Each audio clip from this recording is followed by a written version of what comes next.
Nobody on the road, nobody on the beach.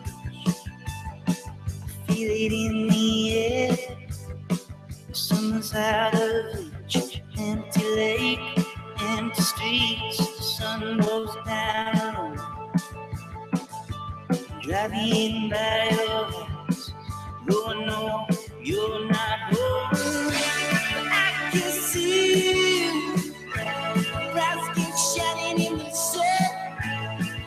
Got your hair pulled back, sunglasses on, baby.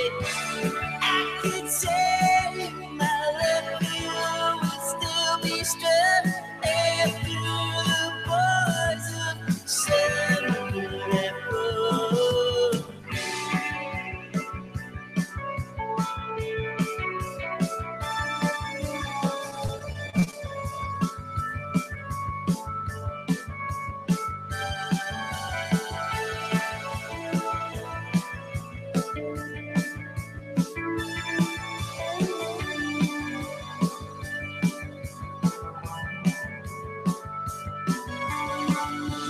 Never will forget those nights.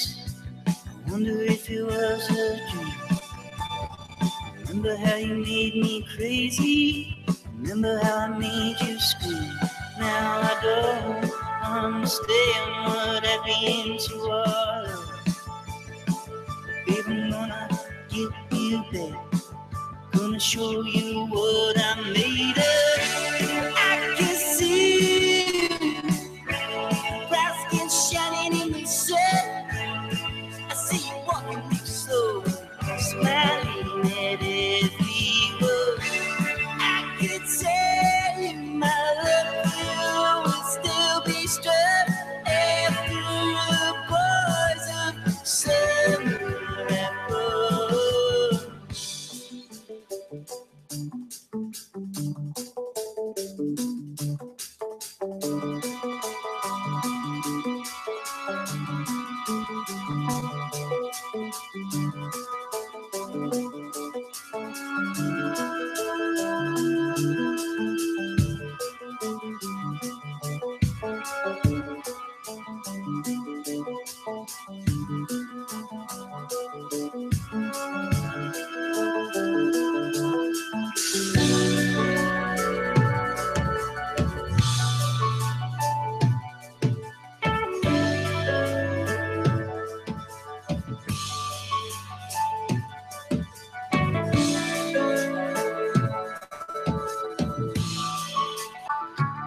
I often come on when my life is not in the best of shape.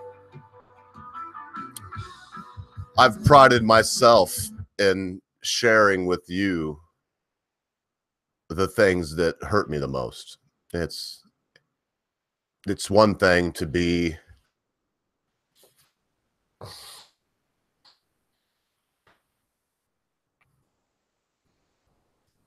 excuse me.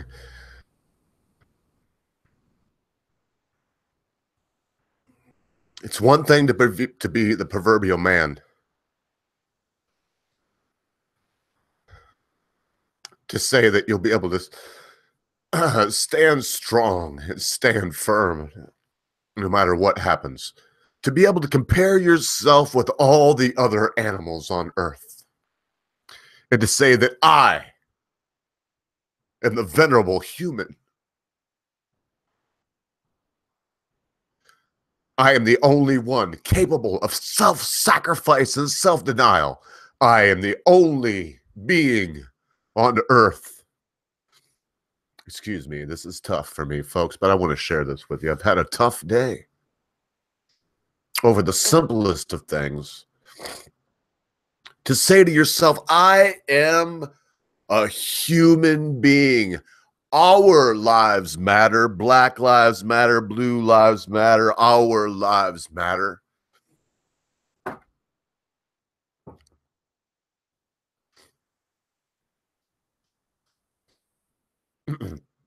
I'll get with it. My prize banty rooster. Beautiful. Right around 14 ounces. Not even a pound. It was cold this morning. It was bitter. Not bitter. It was crisp. Crisp is a step above bitter. It was crisp at about 27 degrees Fahrenheit, somewhere around -5, -6 Celsius. And thank you so much. I'll get to these things too. Thank you for the super chat. We'll get to that. And I went out as I do when it's cold in the morning, when it's below freezing, and my birds are depending on me. I went out there to put warm water in their waterers, hot water actually, right as hot as it'll come out of the tap. And those birds, they go like it's hot tea, and you see them and their waddles get in it, and they're so happy to have their hot morning beverage before the sun even rises. I know my neighbors hate it, and you know what? Fuck you. I'm a bird master.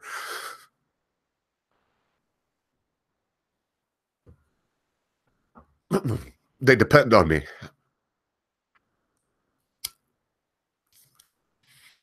This isn't easy.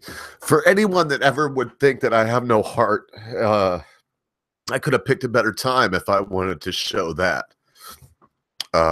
It's been a tough morning for me to get myself together, get my act together. So I was out with the hot water, and I'm filling up the waterers for my flock, and I saw my beloved Banny Rooster. 3. I retweeted a video I did with them some time ago. Funny thing is, 3 was 3 years old this year. And he was out there with his usual suspects, all of his hens. He had probably 25 hens that were his, that were absolutely his, that he wouldn't let another rooster anywhere near. And in fact, his hens wouldn't go near the other roosters. I really feel foolish, so I'm going to try to get myself together. I thought I'd be able to do this in a much different manner than I am right now. I thought I'd be able to keep it together a little bit more. This is tough, and I'm going to tell you about it.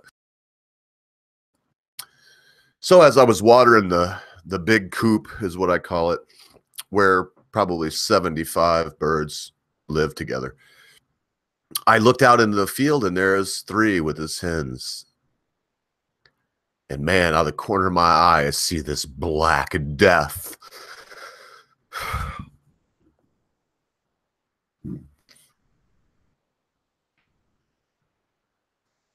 Streaking from above. And I've witnessed hawks take my hens. I even witnessed a hawk take a really good rooster. But oh, Lord, help me. This is crazy. I should be able to be composed and tell you about this, so I'm just going to try it. I'm going to do my best. The Black Death streaked from above. And it hit, kind of sideways hit, one of his barred rocks, one of his beloved hens. One of his main 2 that when it was cold, you could see 3 snuggled in between him. And he was so small. And I'm talking about these hens are hens. These are barred rocks. And 3 was but a banty. He was but a small 13, 14 ounce Wyandotte.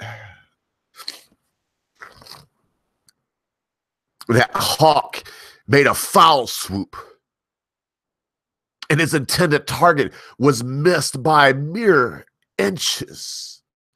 And the body of this gigantic raptor struck that barred rock and knocked it senseless. Must have knocked her 3 feet. And when 3 seen that, he could have ran like everyone else did. I'm watching this, man. I'm 30 yards away. I have my Glock with me for bears. I don't have a rifle. I don't have a shotgun. I have nothing for predators from the sky. I don't expect them at this time of the day.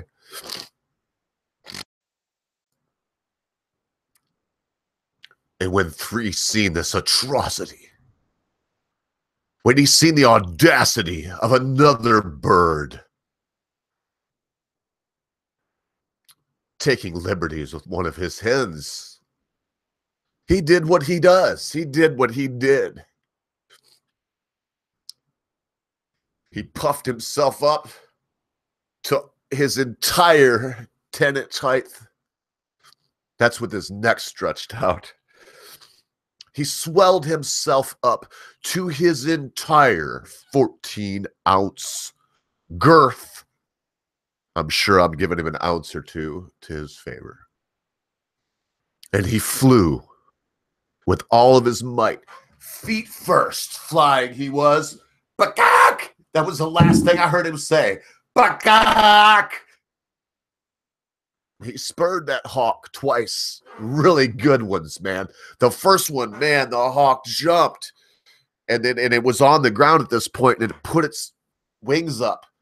And then he spiked that hawk again, right. Oh, man, he almost got him if he would have just been a little higher. Because I know you're talking about a very tiny animal versus a very large animal, but I just retweeted the video.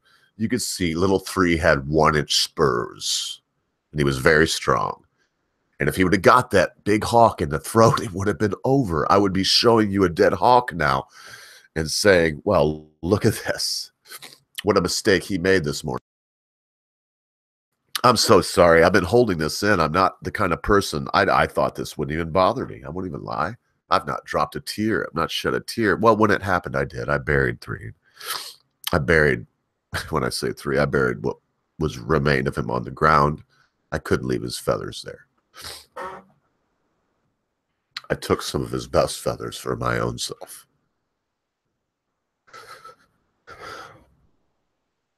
I put him on my dreidel button.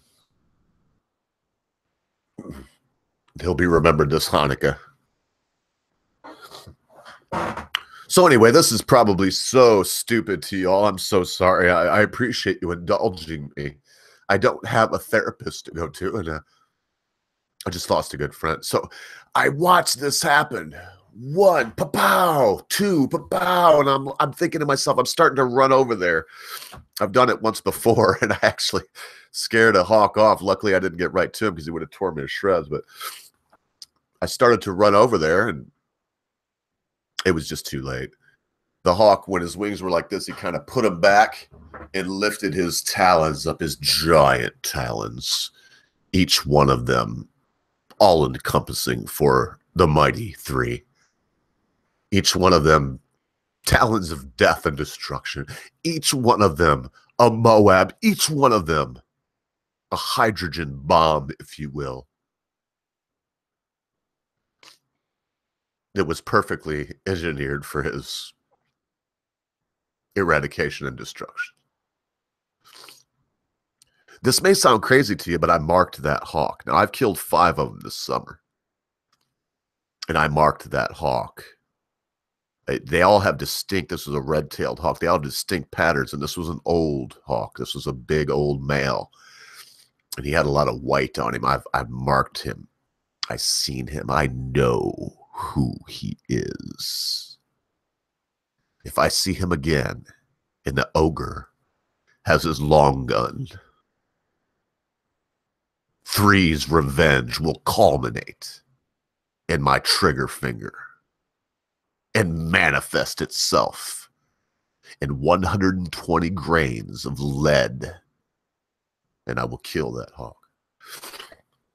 But I tell you, it made me think. It really did. It made me think about something. Are us humans, are we capable of this kind of thing? Are we capable of this?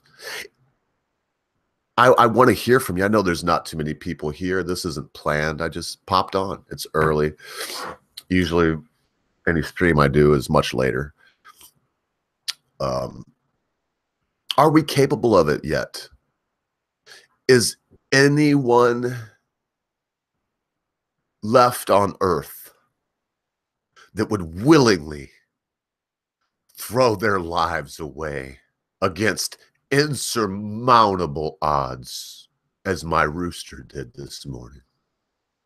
This isn't the equivalent of North Korea going against the United States of America. It's nothing like, no. This is not the equivalent of David versus Goliath. This is the equivalent of the young person at Tiananmen Square that stood in front of the tank. Because, yeah, when you start growing it and think about country versus country, it can go to one thing. It can go to something that's completely different. And it doesn't, but that's not bravery. Bravery happens on a one-on-one. Thank you so much, Jensen Quinn. Oh, and Holly, thank you so much. We'll talk about this sometimes, Holly. And I'm just, look, I'll lift my glasses. So I'm not ashamed. The tears have fallen. And this comes from a bird master that has 100 birds, 130 birds. I lose birds every week to hawks. They're free range. It's the price of being free range. I've weighed it today in the balance. Believe me, I've weighed it in the balance, and it's not wanting. It's a good thing. 3 went out today doing what he wanted to do, defending his hens. He did not care. He didn't take 1 second to consider that his life was in jeopardy. To him, his life wasn't worth living without his barred rock there to keep him warm at night.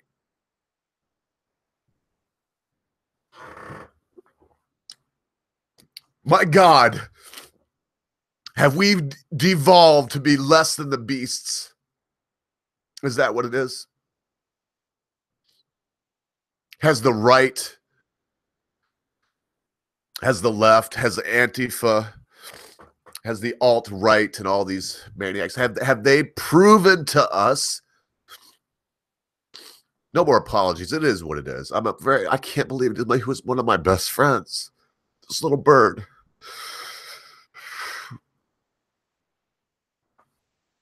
This little bird.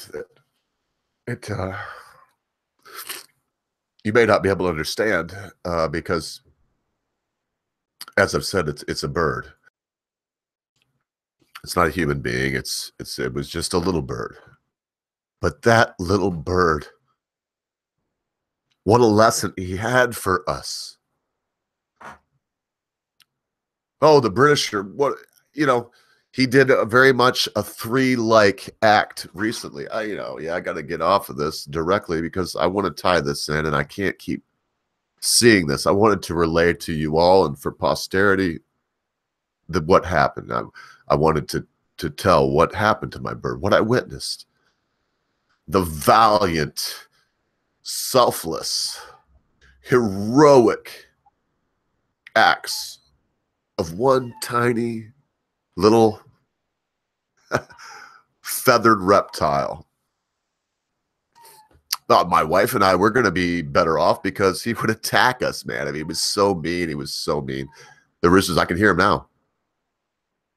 I can hear a fight going on out there now. It's because 3's gone. If the roosters started fighting and the hens started cackling as they are now, he would fly over. He would stop a fight. It was unreal.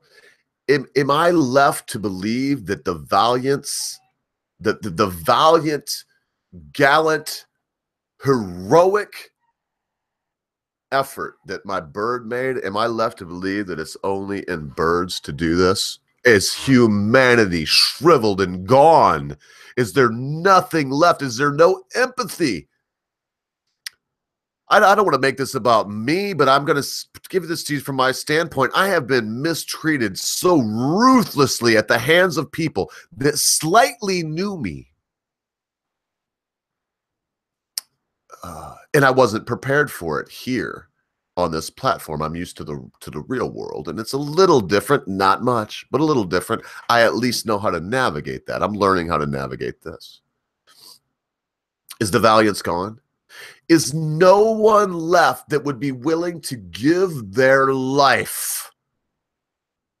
Not wave a sign and say, don't grab my pussy, or not to beat a drum and no Trump, no KKK, no fascist USA, like a crybaby loser.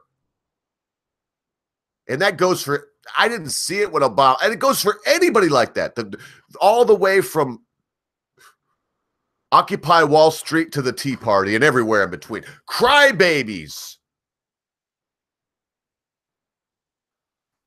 I don't know if you're still here with us, Holly, but if we have one logical party, one party left with some valiance left in it, with a bit of integrity left in it, with a monochrome of human sacrifice and decency left in it, it is probably the Green Party. Conservation, as Holly so eloquently said last night, is a wonderful thing. Why on earth would she want to shat upon her beautiful mane? Why would she want to leave a beautiful gurgling creek, a cesspool for the next generation? Why on earth would she stand by while anyone tried to make it so? So am I answering my own question here alone? I don't know. Are there valiant people left? Yeah, I see them.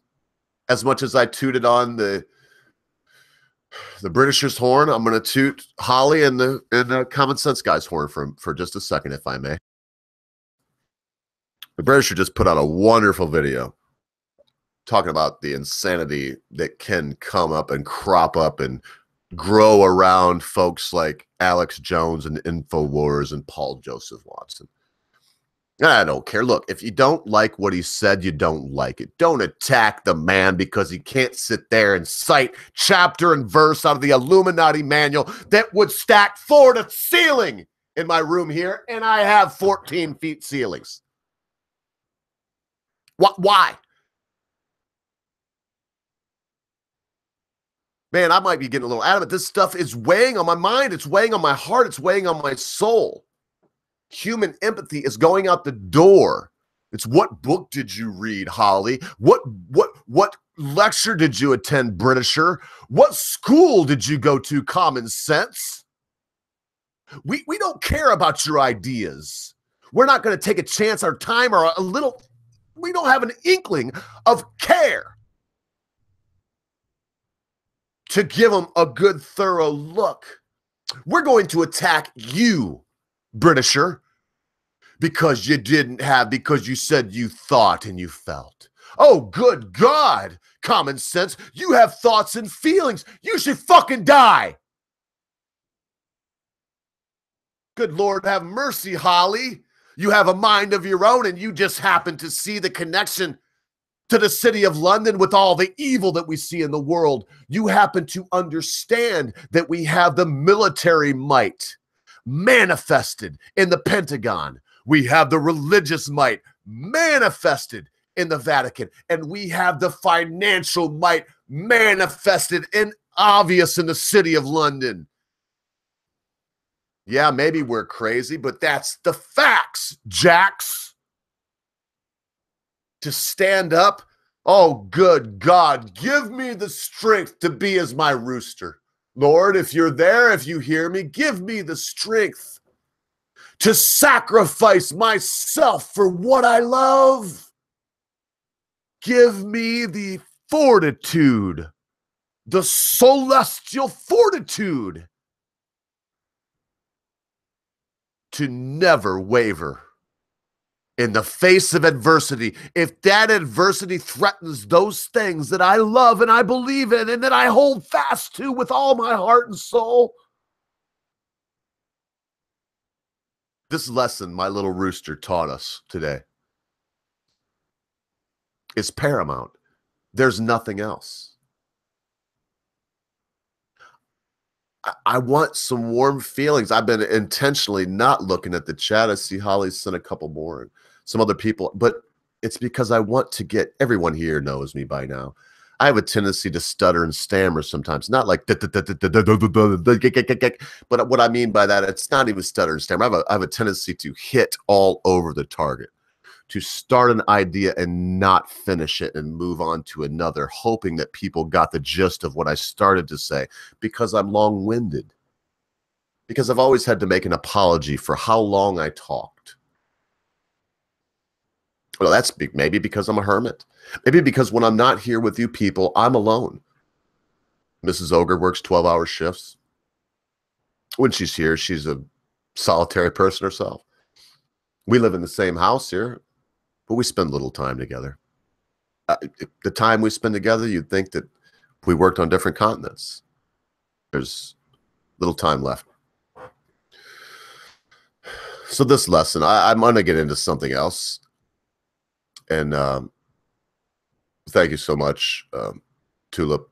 It's just doing my best. It's important to me because what would we learn from? This is why this is important to me. And let me quit looking at this, Tulip and friends, because if I continue to look at that, it will take me off my train of thought. And I believe that my rooster died today for a reason. He taught me through his whole 3-year life that you never look at something as how big it is. He don't look at it that way. If he did, why, he would have been controlled and ran by all the roosters on the yard. He was only this big. My biggest Australorp is 12 pounds. We're talking about something 15 times his size.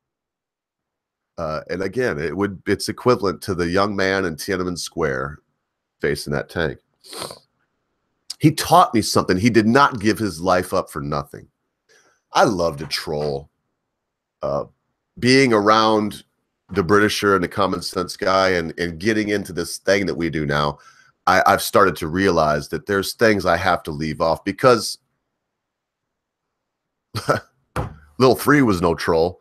If he had to bring to bear his physical might,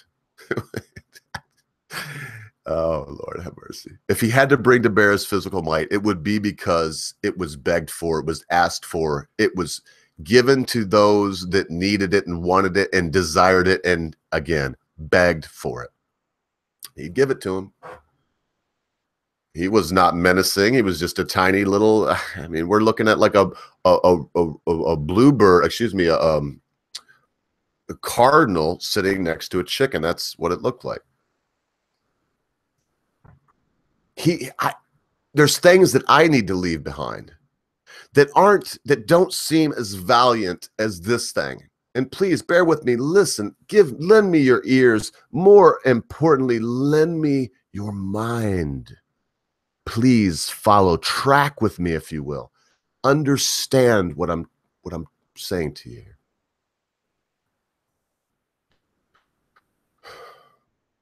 It's not always the thing that makes us look tough and look strong. Sometimes it's when we have the upper hand. When we obviously are there above our victims, ready to deal the death blow. That's when strength, more often than not, comes to play. That's when your own struggle within that has made you the being you are comes to bear. That's when you can display honest self-awareness and self-control. More often than not, we should not deliver that death blow. More often than not, Britisher, we should not play to win. More often than not, Britisher, we should remember who we're playing with and who is in the fray and the fracas, who's in the ruck, who's in the melee. And remember that it's never a good idea to deliver a death blow to your own comrade and brother. I want to take this example from my beloved 3, my beloved Rooster, the regulator of the chicken yard. God rest his soul. I want to take this lesson that it means more to be selfless than it does to be selfish. We're in this wide world now. We can see all of these things around us. People shit post left and right. It's happening everywhere right now as we speak. Uncaring individuals that I would question if they even care about themselves, dumping on other individuals, taking a giant crap on people. And why? I am asking myself this, folks. Anyone that knows me, hopefully all here, know that I do not preach to you. I preach to me. And hopefully, if the words that I am saying that apply to me, apply to you, you will utilize them in the best way that you possibly can to create a better life for yourself and for those that love you, for those that hate you, for those that are in your world around you. In this cyber age, not by law, no one need pass any kind of legislation. No one needs to get Congress to get a bill going. No. In this day and age, more than any time I've seen in my life, the individual, the human that is there, you constant viewer, me. Let's ask ourselves, is this productive? Am I throwing my life away for my hens, or am I being a dick?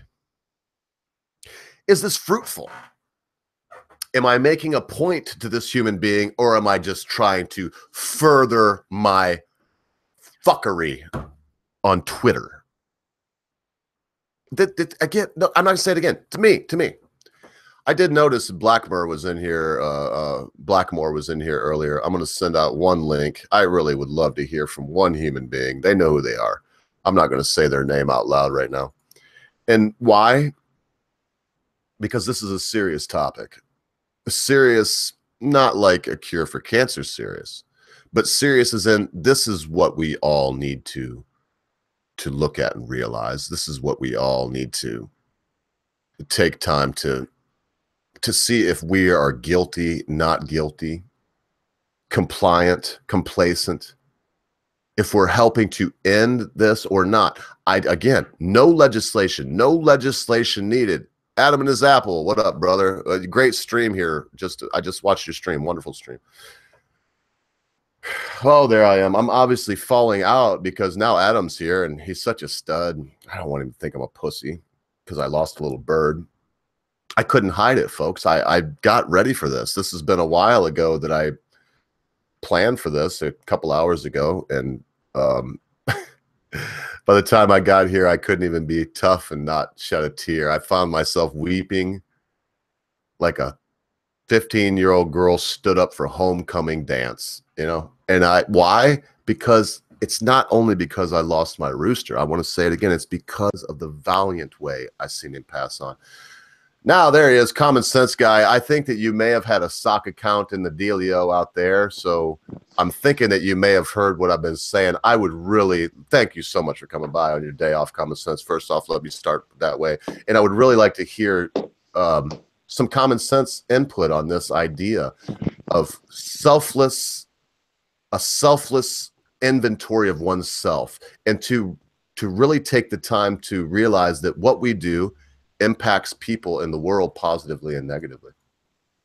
Oh, of course it does. Everything that we do, whatever points that we touch on to anybody else, whether it be positive or negative, always has an effect. I mean, even people like Albert Einstein, even people like that, though, as brilliant as they were individually as an academic, were absolutely horrible to people, as in the way that they would use women, for instance. Which is fine. They all loved him at the end of the day, but it's just a case of for everybody else that has an opinion on what's good and what's bad, doesn't necessarily mean it is good or bad. It's how you affect the people that you interact with, and not the people that look upon you from the outside in. Yeah, that's right. And I'll keep it flowing if I have to, but I really want to give you as much time to expound on this or say what you want. Nice face reveal there, stud. I know it's not the first time you did it on your channel, but every time I see your face, you are the quintessential Englishman. You look like the guy that the Romans did not want to fuck with when they came upon the cliffs of Dover. Thank you very much. No worries. No, but it's like exactly what you say. When people go on about the selfless nature of people, I mean, you quite rightly touched on it. I did a video about it yesterday. I could not imagine myself being able to fight for my queen and country, so to speak. Not because I don't want to, but because I would not have any truth or belief in why I was fighting at this moment in time. Maybe if there was a war and it was fighting out for my actual freedoms, maybe I would fight. I probably would, because it would be my freedoms and I do feel that way. But it's the point of principle of going, I can't understand it, but yet I have to honor the people that do that are willing to lay down their lives for their principles and their beliefs. You have to, but where does that come from, common sense? Tell the people where that comes from, because you say you have to, but don't you see other people not doing this thing? So where does that come from? The idea that you have to do right. I think it comes from the fact of possibly, and this is only my opinion, but possibly it comes from the fact of realizing that if you didn't have those people that are willing to die for yourself, you have to fight. And if you don't fight, then you're going to lose that fight because you're not willing to put your life on the line. And to have somebody else that is willing to do it, you have to pay homage to that. You have to pay homage to it. And the reason why you have to pay homage to it, because otherwise you'd be under the boot of a bully. Yeah, that's a fact. I'm gonna send this out. If I'm gonna put it in the side chat. Who common sense? Because you know me, man. I guess to you and the British, I probably seem weird, but as soon as you show up on the show, in fact, even when you're not here, that's why your pictures are always up here. It's to remind me that there are some things that I, may say, but I want to be more like free. I want to remember that I don't own. This isn't my world. Not just this channel, but this isn't my world. And that I do have two beloved co-hosts that may or may not want me spouting off about some shit. Some people would say that was censorship, common sense. If it is, it's the only kind I approve of. The kind of censorship that takes into account what your mates would think when they're in business with you, if you dig what I'm saying. Well, that's kind of a tough question on its own. Is it censorship to censor yourself, knowing that you and other people that are around you in a conversation wouldn't appreciate different points that you would say, or different mannerisms that you would use? Isn't that what we call etiquette? Yes, thank you. Yes, very much. But no, a lot of people say if you censor based on your environment, that censorship has happened. But no. I wholeheartedly agree with you that if you self-censor, yes, censorship has happened, but you can't equate censorship from outside forces with censorship from etiquette. That was well said. Etiquette is a beautiful thing. Definitely. It's one of those forces of principles that some people are willing to die for. Oh, yeah, I'm sorry. Yeah, sorry. I was going to say, simply because etiquette is a form of manners, and a form of manners is being able to show respect to the person you're speaking to or being with. And that respect is normally given back to you when you have respect given to somebody else, generally. And that's worth fighting for. Yeah, that's for sure. And I don't want to, again, because if I just keep saying, but someone will see something, if they want to come in, of course, then everyone will know who it is. But I just don't want to fall into the thing, common sense. You've seen it on chats where the people come in the chat and they're like, pick me. Can I come in and chat? Man, just talk about etiquette, common sense. That's one thing I never do. In fact, I've created a sock account just for this reason, so that whenever I go to watch people, because other folks see us on here, and you'll see this will happen to you if it's not already. And then it's like, oh, send them a link, come on in, and this and that, and don't you want? And I don't think that's proper etiquette. If someone wants you to come into a live stream, they will offer you to come in. If you say, hey, send me a link, you are then putting them in the position to either A, be a dick, because it doesn't matter what the reason for not give, right? You dig what I'm saying? Isn't that's not good etiquette. No. Going onto somebody else's channel and going, oh, can you get the Britisher on, or can you get Sargon on, or can you get Undoomed on? It's just like, I thought you wanted to talk to me. And you never know. I mean, it's like you don't know either. I mean, it's because think about the Brit. You said Sargon, Brit, and you have gotten Wild Smile. You've got now. Oh, why can't I ever remember his name? On the offensive. On the offensive. I don't know why I can't keep his name in my head. On the offensive. And so anyway, yeah, if we started looking at it like that, it would look bad for everybody and not good for anyone. So, because you're here now, but how would you feel even as a co-host? I was like, Oh, it's good you're here, Common Sense. The reason that I sent you a link was so to see if you could get Oozaloo on, you know, or Wild Smile. Yeah. And it's like, oh, Yeah, really? yeah. I just have to say, well, I don't feel like I can actually do that anymore. I'm really sorry, but I'll have to go. But bye now. Yeah. Because what the hell? What am I, chopped liver over here? I'm freaking, I'm black pudding and you know, whatever.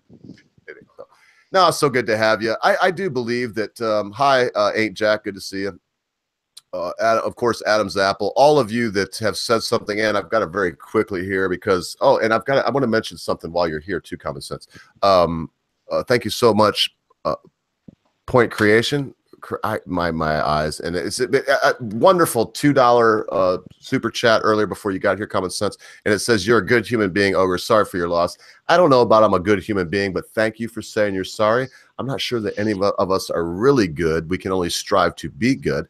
And since I mentioned that, I just want to say Common Sense is here to back me up. As I said, the money goes to the Britisher. Britisher does what he does, and this month, I mean, he ran it by us, and then it, you know, of course, we all agreed on it. It's not like I don't want to make it like there's any boss or anything, but this month, the Britisher found some wonderful artwork.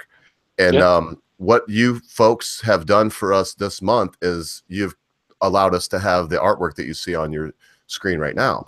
And there's more. This is the Britisher touched it up, but the basic ideas of the very minimalist art was purchased. This was not given. I would say, I guess you could say it was fan art because the first piece went to the Britisher, and he paid for it because as nice as fan art is, it's still there. Nothing says I love you like money. So that's what I'm saying. So thank you so much. Common says, I hope that wasn't too long about all this stuff, all this guff. I mean, it's hard for me too, but if we're going to do this, it is nice to have a hand up. You've got to admit it. We have you people is what I'm saying. You who just donated here today, I'm going to try to butcher your name again, Point Creation, all of you to thank for this wonderful art, and we will continue to do what we do. Hopefully one day, instead of having a cool piece of art, Common Sense will be able to say, you know, he made 500 quid that month. But until then, we'll be content with what we have, and we thank you so much for your donation. We thank you so much for everything else. I think that was enough Common Sense, right? I don't want to beat it up, but we got to say that's perfect. That's perfect. We always appreciate whatever anybody can give, and we don't force anybody to give, but we definitely appreciate anything you can do. Yeah, thank you very much. So I guess we can go on something else. I said something. Oh, Adam and his Apple said I use Ogre to get through the Britisher. That's a first right there on that, because it's usually the other way around. That's so wonderful. And then that's nice. So I think anyway, all of you people that are regulars out there, look in your checking your Twitter, and you might see that there's a link. If you care to come by, come by. If you don't, and you already have seen it, thank you for not mentioning that we suck and you don't want to hang out with us. But it's there.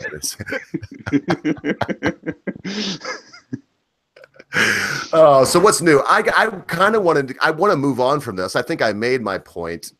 I got all weepy. I felt like a freaking evangelist up here for a little bit because I couldn't stop the verklempt craziness from happening. But your video, you just put up a video, and I know it was a long video. I know you put a lot of thought in it. You may not want to talk about it now. If you don't, that's fine. We move on to something else. But man, when I think about Armistice Day, Remembrance Day, for us here this past weekend, it was Veterans Day.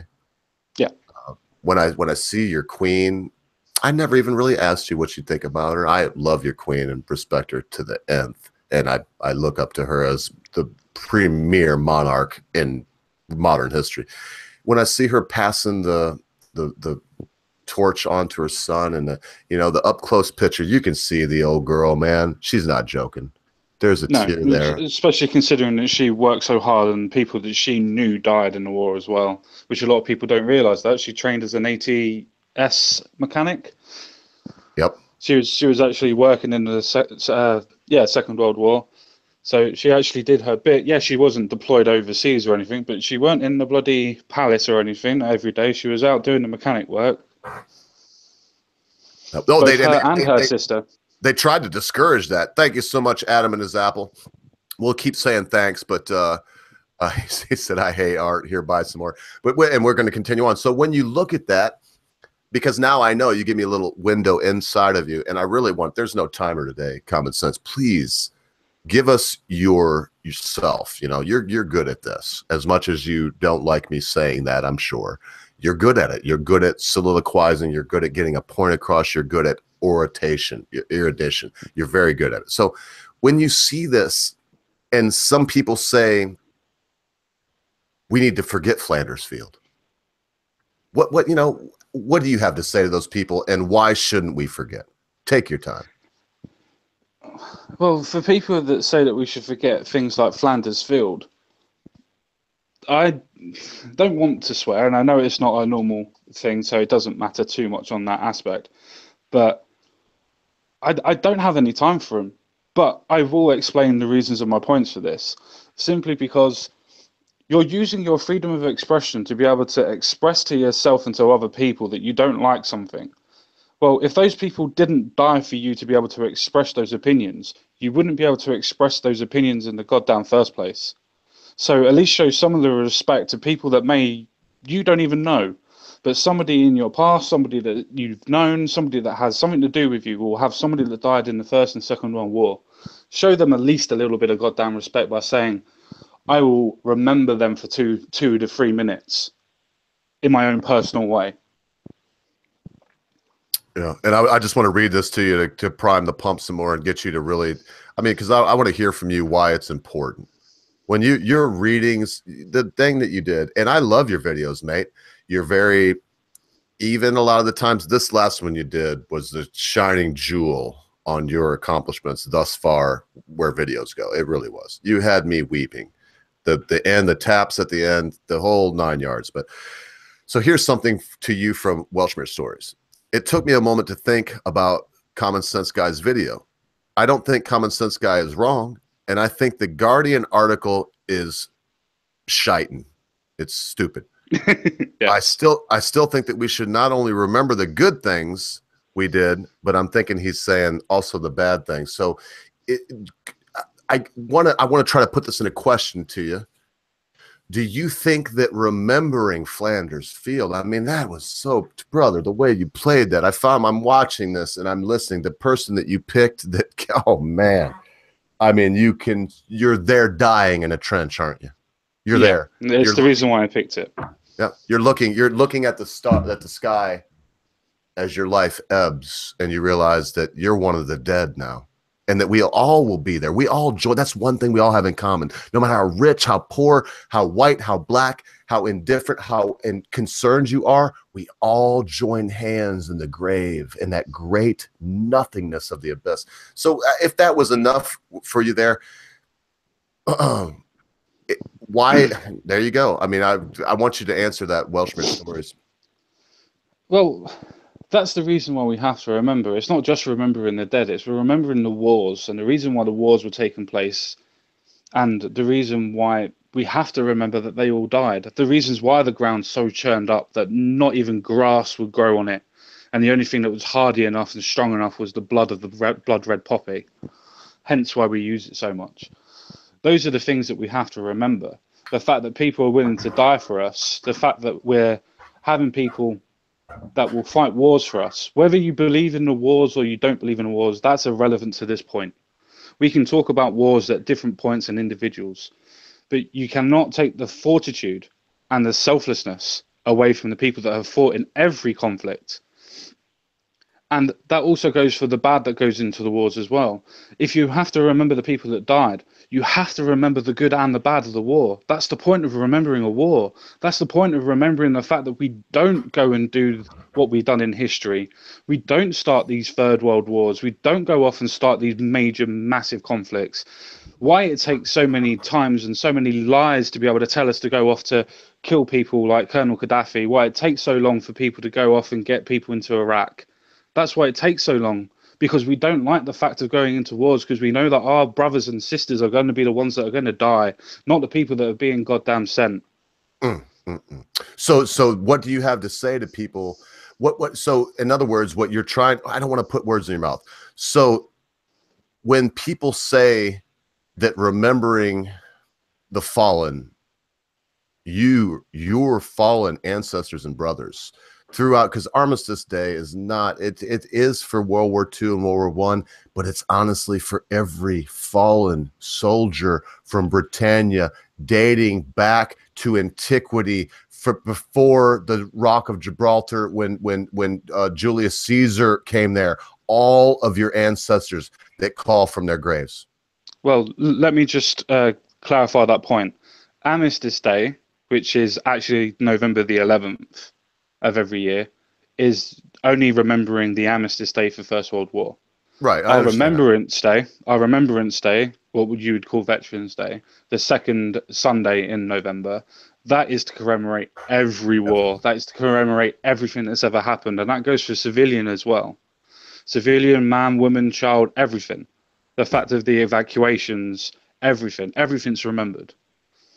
To the fact we even have purple poppies to remember animals that have died in the First and Second World War. Huh. Nothing wrong with that. No, nothing wrong with it. Well, so let's put them together. And just, I did know that too. I shouldn't have thrown Armistice Day in there. But to the people that would say, well, when you see this, you see the ill. I know that you answered this partially. I'm just trying to prod you to go on. What would you say to them when they say, well, when you remember the people that have died, you're bringing up thoughts of war, of destruction, of death, and we don't really want to think about that. We'd rather that we didn't, so we just want to move on. Why is it important that we do think about it? Why would you be bringing up the fact that it's the war just because they died in wars? Doesn't mean you're remembering the war. For everybody to have their own personal remembrance, how are you or who are you to dictate to somebody else how they are remembering their fallen dead, their comrades, their brothers, their sisters, their mothers, their fathers? It doesn't matter how they remember them to the point. It's how their actions afterwards. And the actions of most people, 99.9 goddamn % of them, is to shed a tear, to remember them for the 2-3 minutes that are going on in the world, and then to carry on with their lives because there's nothing else that nobody else can do about it. But as that's important, and we can't take away from that 2 minutes that people spend. That exactly. If that's the only 2 minutes they spend in the whole wide year, well, then it's better than what happened at the end of Dickens's Christmas Carol. Exactly. I mean, just to clarify what my point is, because it was a two-part question, basically, what you asked. The point is saying, oh, you remember wars. You remember the conflict. You don't remember the rhyme, the reason. You don't remember the animosity because you weren't there. How can you remember something when you weren't there for it to be remembered? You can remember the person, and you can remember the memories you have of the person, but how can you remember the war if you weren't part of the war? It doesn't work that way. It doesn't work that way. You can have forced memories, I suppose. That could possibly work. That's to do with, obviously, psychology and sociology on that front. We talked about that yesterday. More to come. Well, and there could be forced memories, but when we talk about forced memories, we're thinking of, people in dungeons being sexually tormented and physically tormented. And then somebody, we're thinking about 1984. How many fingers am I holding up? You know what I mean? That kind of thing. Yeah, but my point was, though, Ogre, my point was that the people that are actually doing the remembering are the ones that are remembering the people. They haven't got time to remember the conflicts and what's happened in the conflicts. The people that are writing about this are saying that they shouldn't be remembering. They're the ones that are remembering the animosity between the wars. They're the ones that are dragging up all of the past palaver, the past endeavours that have happened. I believe that Simon Jenkins, which is the author of the Guardian newspaper we were talking about in general, or I was in the video, actually wrote something down to the point of saying, after Brexit, should we invade France or North Korea? Now, this is supposed to be a piece that is supposed to be about Armistice Day and Remembrance Day, though he got that absolutely goddamn wrong anyway, considering he loves history and everything. But he puts that down as a question in the middle of remembering wars. And it's just, well, why are you putting that down if you're not the one that's thinking about it? So you have your own purpose and your own problem for actually thinking this when you're trying to, project your feelings onto other people when other people are not even thinking what you're thinking. It just, I don't understand people that do that. I'm thinking this, so you must think it too. No, we're all different. We're not a collective. We're not a hive mind.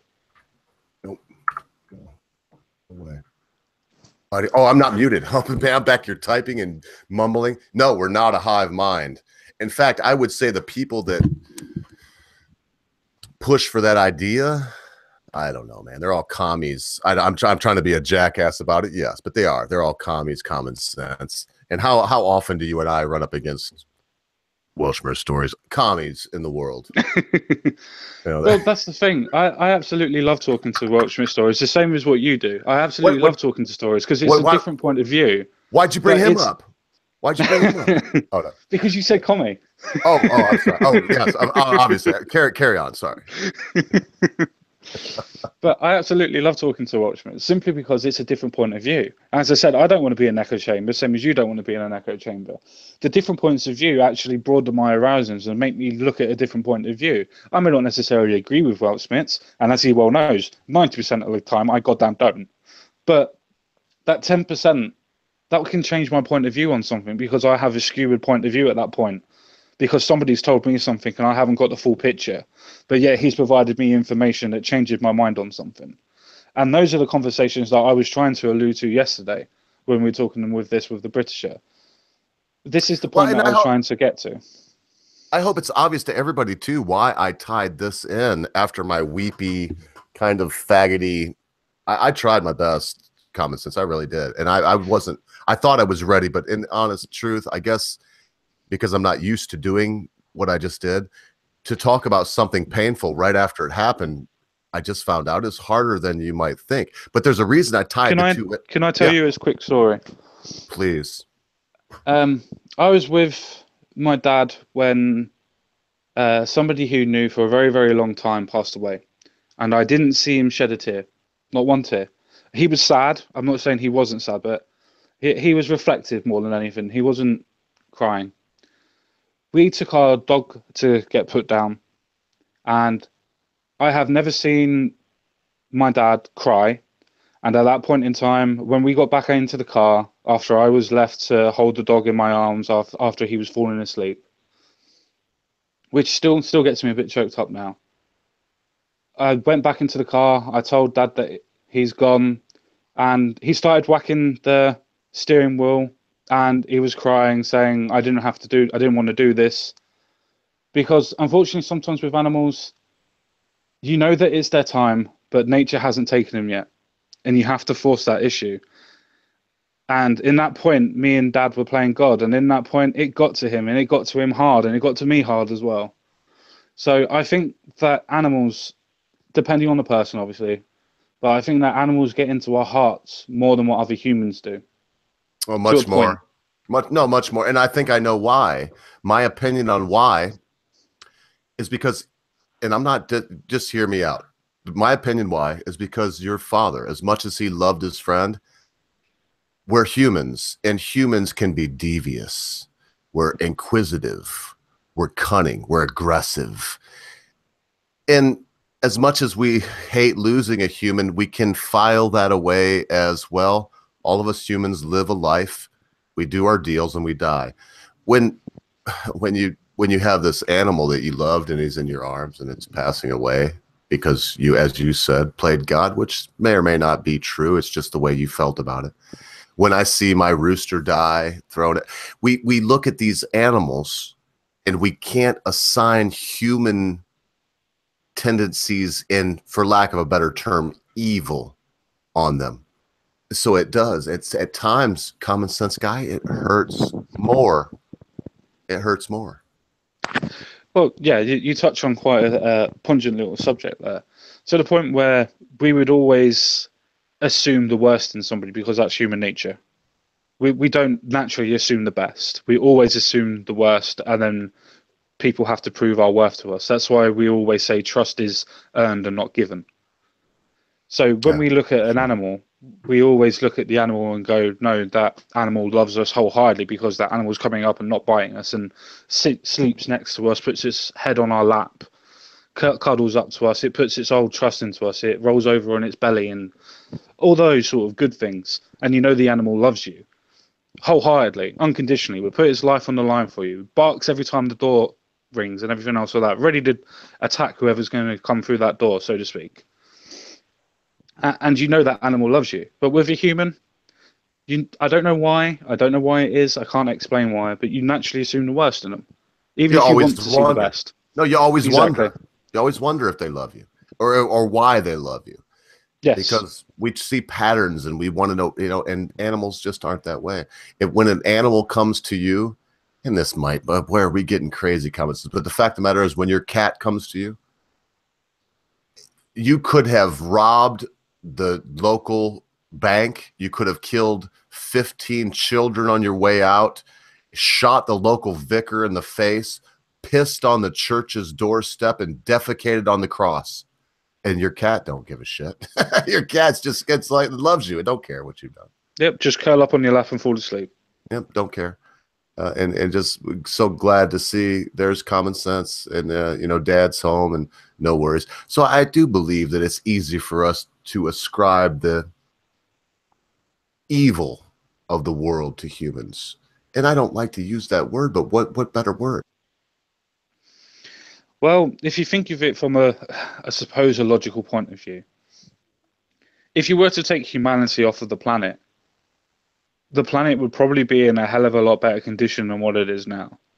It's only our self-delusion. No, it is. It's only our self-delusion that makes us think. I'm laughing because you're right. Go. Yeah, it's only our self-delusion that makes us think that we're actually making the place a better place. We're not.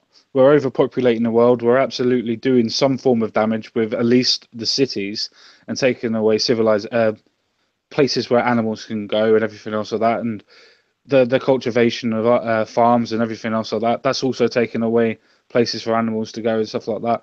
We're killing off animals. We're also making animals extinct way before their time. And I do say that way before their time because animals do make themselves extinct by themselves as well. But we poach things out of extinct. We've poached things to extinction.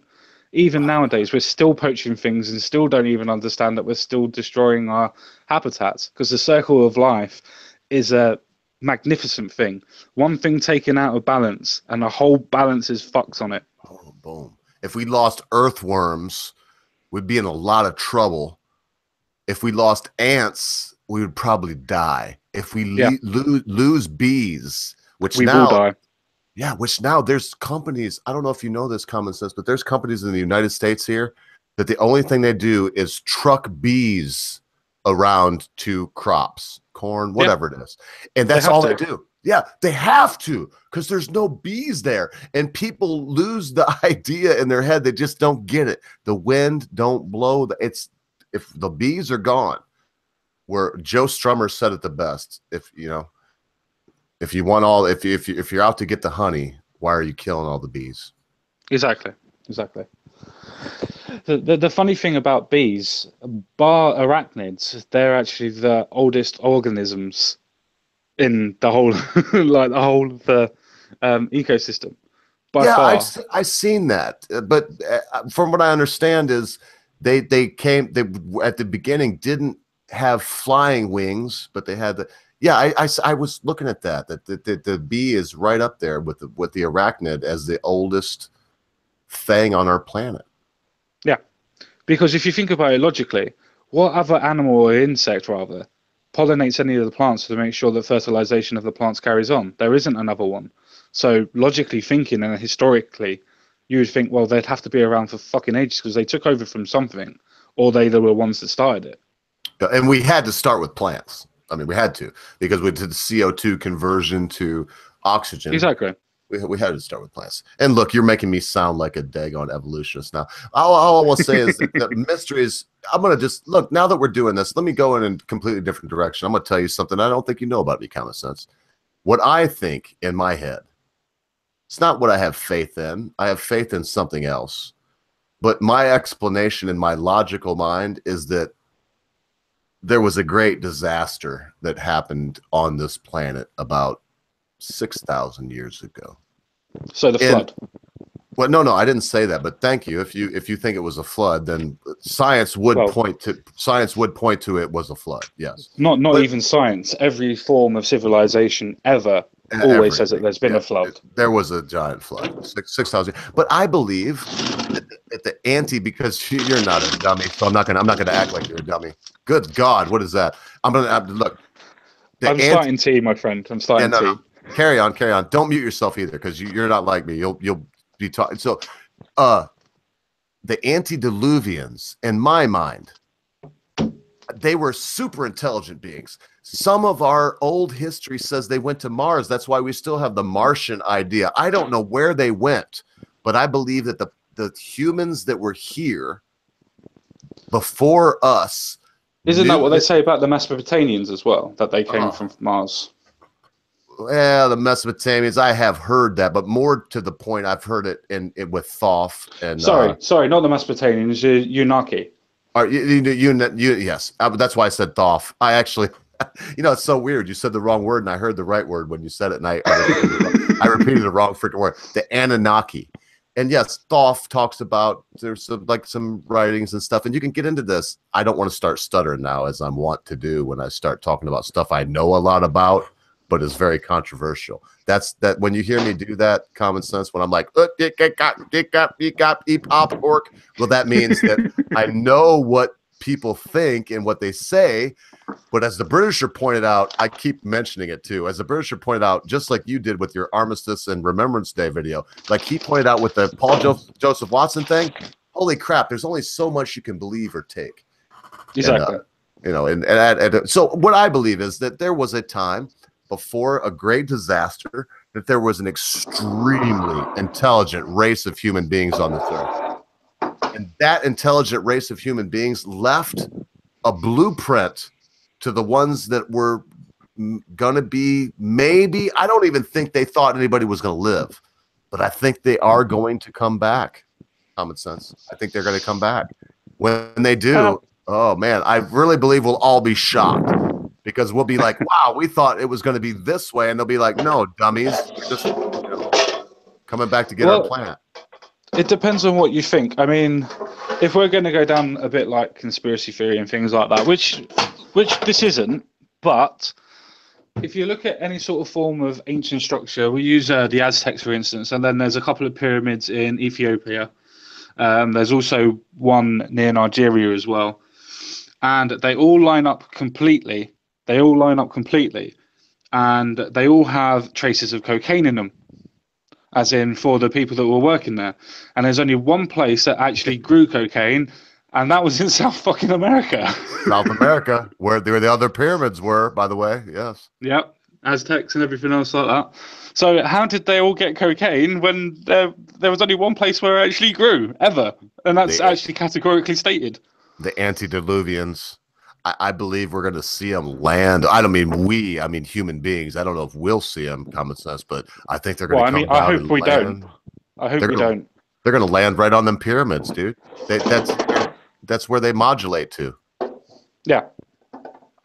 Yeah, well, that's the point that they're supposed to use is their what do you call it? Their homing beacons and their charging beacons. If you're going to go into proper ley lines and everything else like that, and yeah, they triangulate to that point. Yes. And I know we probably sound like we're going by movies, like I'm trying to think of that one where they. But it could be. We could be wrong. We could be right. And by we, I mean me, and the Common Sense guy has his own ideas. But there was probably something that happened before the Great Disaster. And we do have a lot of evidence that they were much more advanced than we are now. Yeah. For example, they probably lived to be 800 to 1,000 years old. That I don't know how, but that's a long time. If you ever have a look at the story of Noah's Ark, now when Noah was supposed to have done this ark, he was supposed to be something along the lines of 50 or 60. And after the ark, he was supposed to be over 700 years old. And you just think to yourself, well, that's either a misprint or that can't be right. But no. It's printed in every single Bible. It's printed. They even have documents of it. Well, it's weird. Well, it's weird. I was going to say his sons lived to be over 300 years old. Then their sons lived to be over 100 and something years old, and then their sons lived to be over 80 something years old, and it kept going down drastically. And I've got to back you up because people will say, "Oh, the Common Sense guy just said the Bible." The Common Sense guy don't believe in the religio-Christian God or man in the sky. No. That's not. There's no. Definitely not. Don't try to say. So what I believe you mean is that all of the ancient societies, as you said about the Great Disaster, all the ancient societies say the same thing about this subject. When we go back that far, that's what they, when you go back to Sargon of Akkad, when you go back to Enkidu, when you go back to all of these things, they all culminate in this same, yes, they lived this long, we lived this long, and yes, right after this disaster. So what was the technology? This is getting crazy, and I could, obviously, you and I could chat on offline for probably 2 days about this, but common sense, if I can get these people interested, what could have been the technology? Why don't we live 1,000 years now? And do you think that was bollocks? I don't think it was bollocks. I think it's the case. I mean, if you look at it from the evidence that I just stated, if you believe in the Book of the Anunnaki, as we actually said, they actually believe that the angels, which were flying people in flying saucers, by the way, they weren't actually considered to be angels by flying with their own wings, and they were giants. They were over 10 to 15 feet as well. Now I'm going really, really into conspiracy theories here. But if you are to believe that point and carry on the theory, they were sent to procreate with humanity because they didn't have any sort of females or any sort of females that were fertile at that point in time. That's if you believe the scriptures and everything else like that. But they also states in the scriptures that when they were actually procreating and they were going by generation, the blood mixing was the point that actually, because we only lived in those days between 20 to 40. Most people wouldn't make it past 40 due to old age, not due to death, as in like disease and things like that, but due to old age. So some would say that now that we're living up to 60s and 70s, which was a very sharp period when it all went up, one would say that maybe that's due to either DNA slicing or maybe due to actually DNA mixing. Me, myself, I have lots of different ideas, but these are all just theories. I find it fascinating more than anything. I don't have opinion on any of them, but I find them fascinating. Well, I'll tell you what, man, you sometimes I wonder, you think to yourself, I know it too, you think to yourself, why does the Britisher and the ogre? Well, that was a really good example of why you are the co-host on our channel. You have a really wonderful way of seeing if I'm muted or not. I just had to go nature and whatnot. And I'm listening. I got my Bluetooth on. I could hear you the whole time, and I could hear you like pause.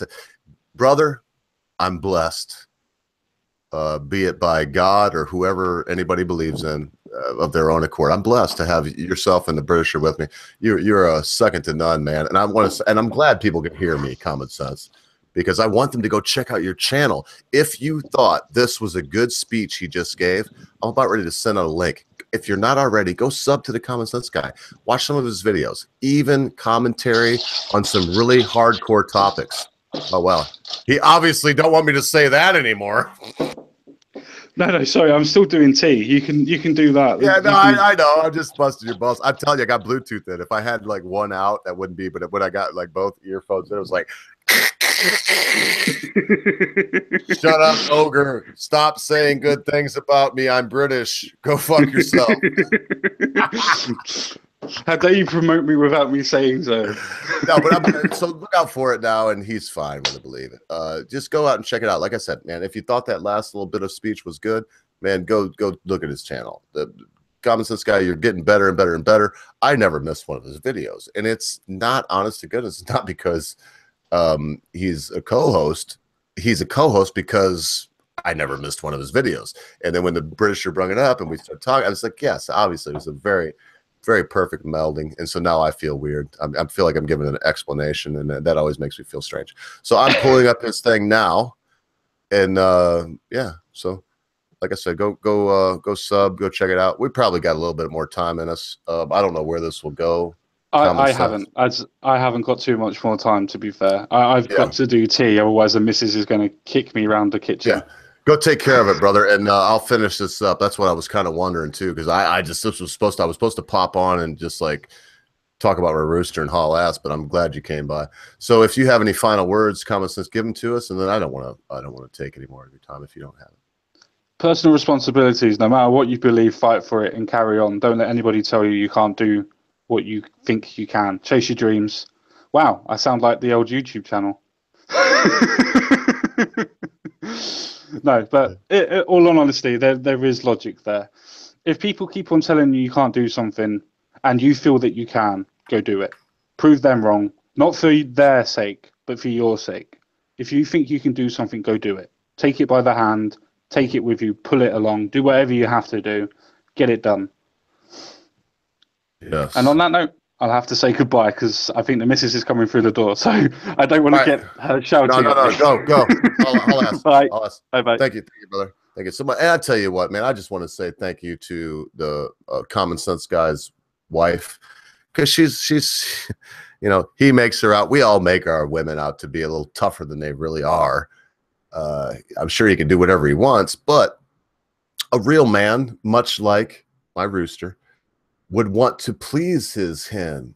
He would want to do what was best for his significant other. He would, you know, if it was necessary, give himself for her. And yeah, I got a couple other things to say. Before I do that, I'm gonna let y'all see a week from yesterday. What is this, Tuesday? We are going to have, oh God, I can't believe it. He just told me like 4 times this guy's name. On the Offensive. Why can't I remember On the Offensive? Because I don't remember On as a first name. So we're gonna have On the Offensive on the 20th. So that's next Monday. This person claims to be alt-right. He may watch this. I'm not saying anything bad about alt-right, whatever. I'm just saying this person claims to be alt-right, and we've never had an alt-righter on. I want to show you a little snippet. This is their, you know, when you go to their channel, this is what you see. So I will take a chance to go back and look over your comments here. The ones that have been made through this whole diatribe that the Common Sense guy and I have just went through. Thank you so much for those of you that give the super chat. I know it was like $4 today, and it might not seem like much, but that all adds up, and we're able to do cool things with it. Like I said before I just go into this last thing, this is one of the cool things we have done, the Britisher's done, because he gets the money, he doles it out. This month there will be no cash for any of us because the Britisher paid for this lovely artwork. And man, we're not only happy that the you paid Patreons, whatever, super chatters are super chatting, but we're also, the Common Sense guy and I are very happy that Britisher is in control of that, and that we can point at him if there's ever a Debbie Wasserman Schultz situation going down. We can say he's the one in control of the money. Look at him. And I'll be honest with you. The Britisher, I'm not saying this to promote his channel. I'm just telling you right now. The Britisher, he's the most honest person I know. That's just as plain and simple as that. He's the most honest human being I know. So enjoy this. This is coming from On the Offensive, a little video. I don't believe that it's, I don't know. I might get taken down because of the song he used. If I do, I don't see that as my fault. Enjoy, because you think you're the bollocks, but you're a cunt.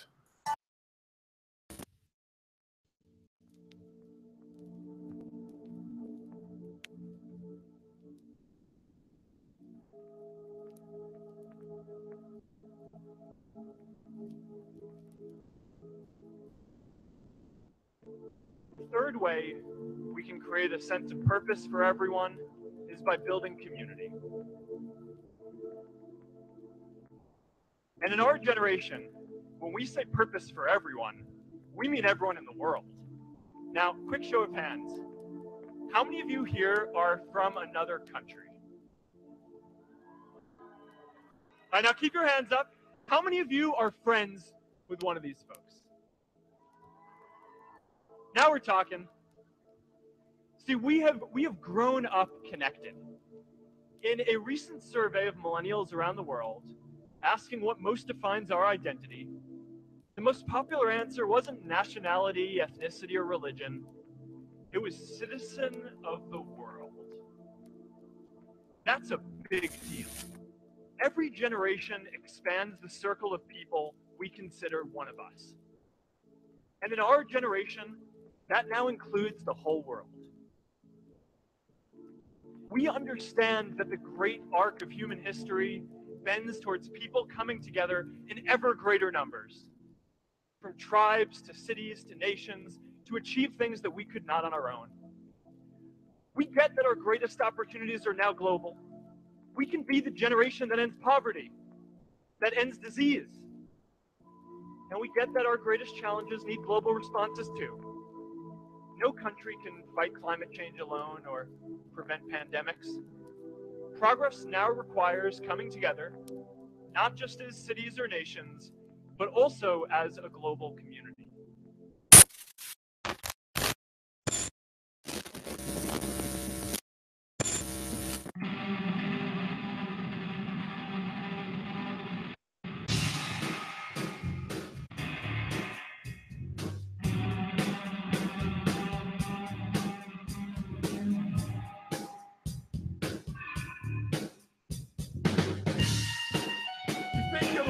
But you're a cunt.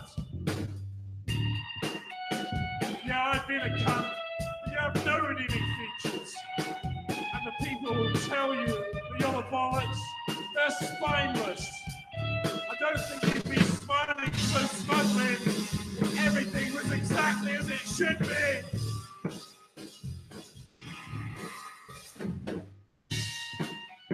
And I thought they were bad, but you're worse. And you're running the wrong way. Oh, just thinking about you, my endorphins turn blue. But somehow you're an irrelevance I can't ignore.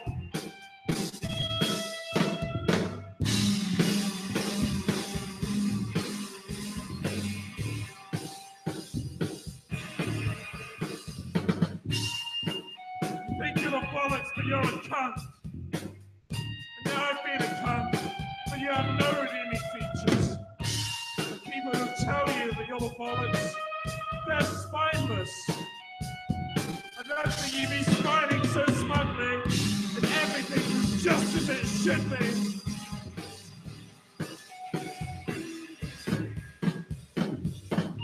And I thought they were bad, but you're worse. And you're wrong in the wrong way. Just thinking about you, my endorphins turn blue. Oh, sadly, you're an irrelevance I can't ignore.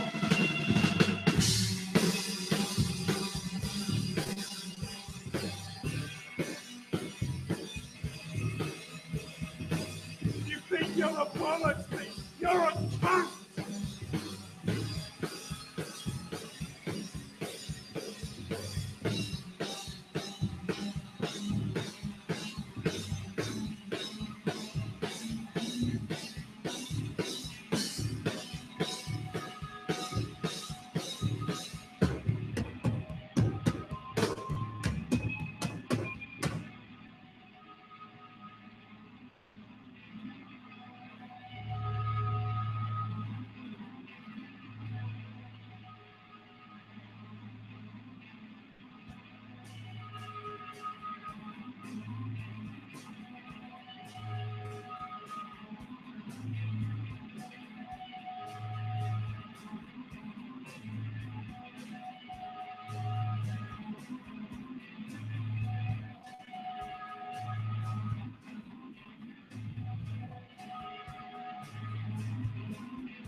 You think you're the bollocks, but you're a cunt.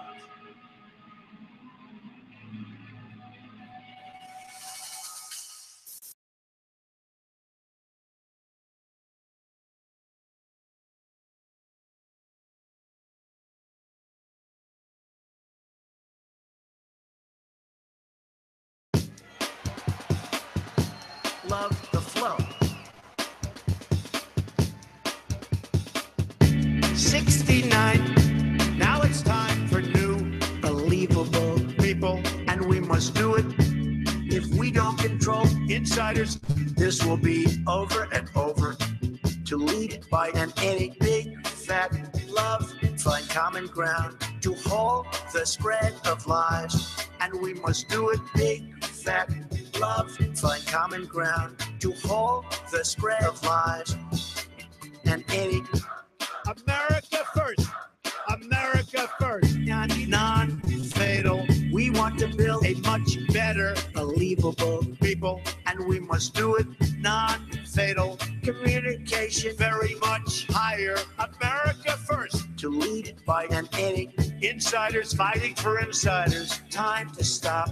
Insiders fighting for insiders. More of insiders fighting for insiders. Time to stop. Insiders fighting for insiders. America first. Love the flow. 69. Now it's time for new, believable people, and we must do it.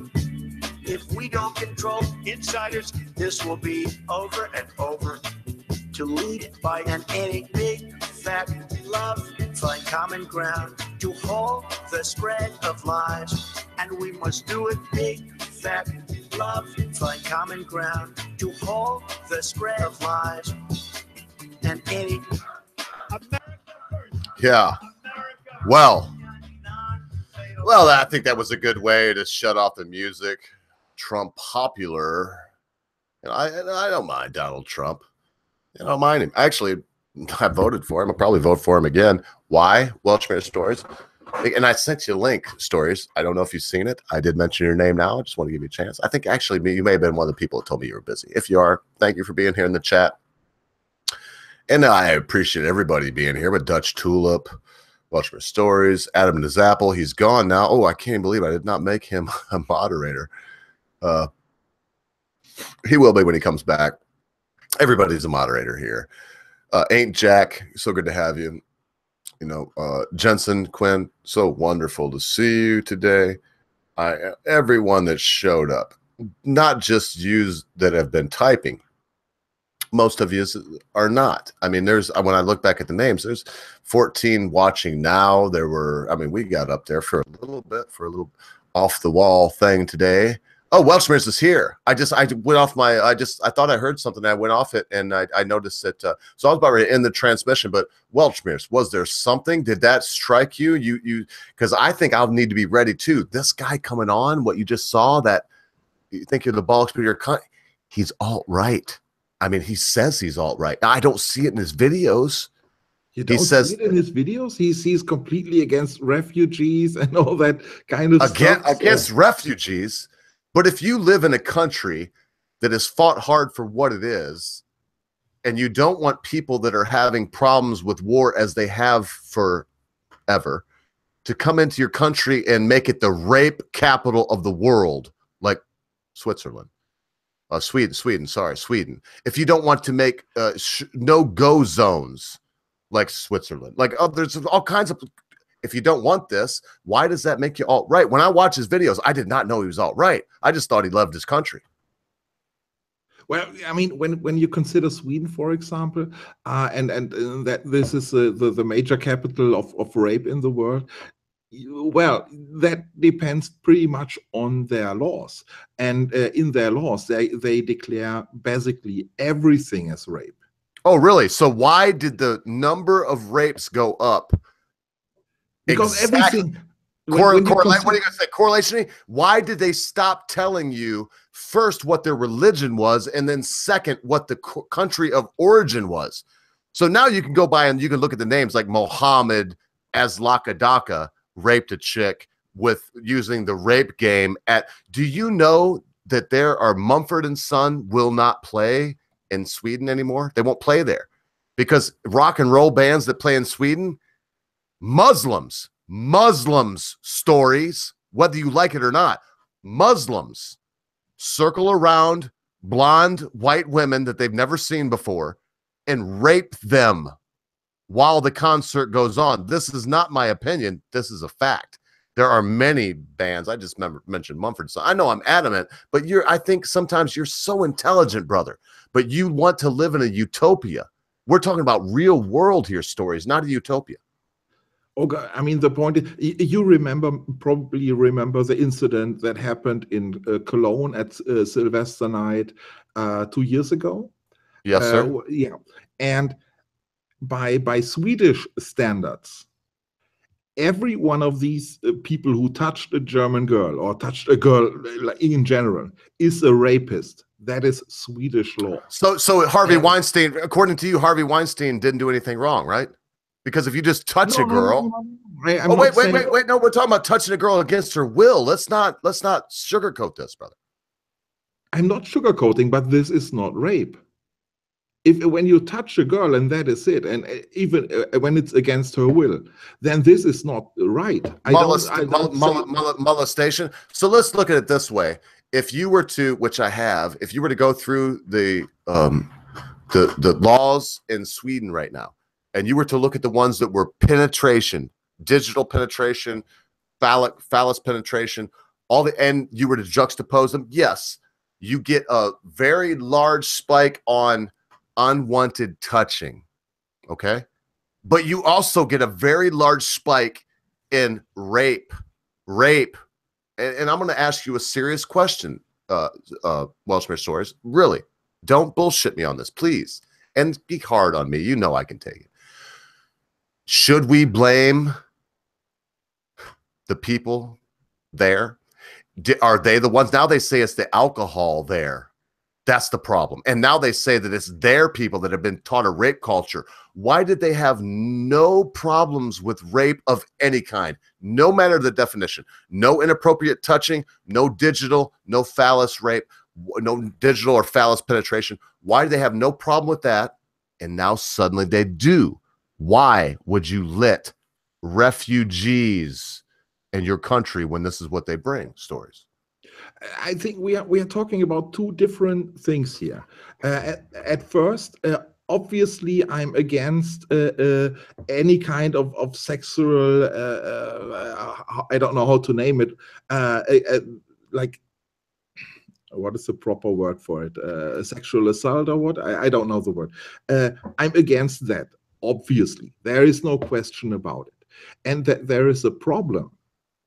I wouldn't deny that either. But I mean, you're quoting rape statistics from a country that changed the law that basically everything is rape.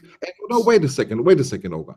And the rape statistics went up in Sweden at the point where they changed the law, and that was previous of the refugee crisis, and it went up by, I don't know, nearly 300%. There were no refugees in the country when they changed it, when the rape statistics went through the roof.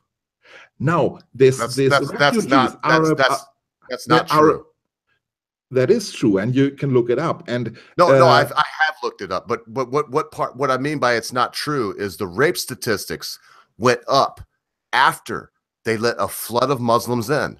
Now they've changed the laws. They've changed, is as I've said, Stories. And please, I respect you. I know you respect me. So as I said, they changed the ability to report what religion and where they hailed from. So when this spiked, yes, they changed laws. They changed laws to hide. Okay, let me ask you this. Hang on, one second. Let me get away from the rhetoric and ask you this. Do you think that the rape crisis that is going on, a real rape crisis, let's leave off sexual assault and unwanted touching, the real rape game,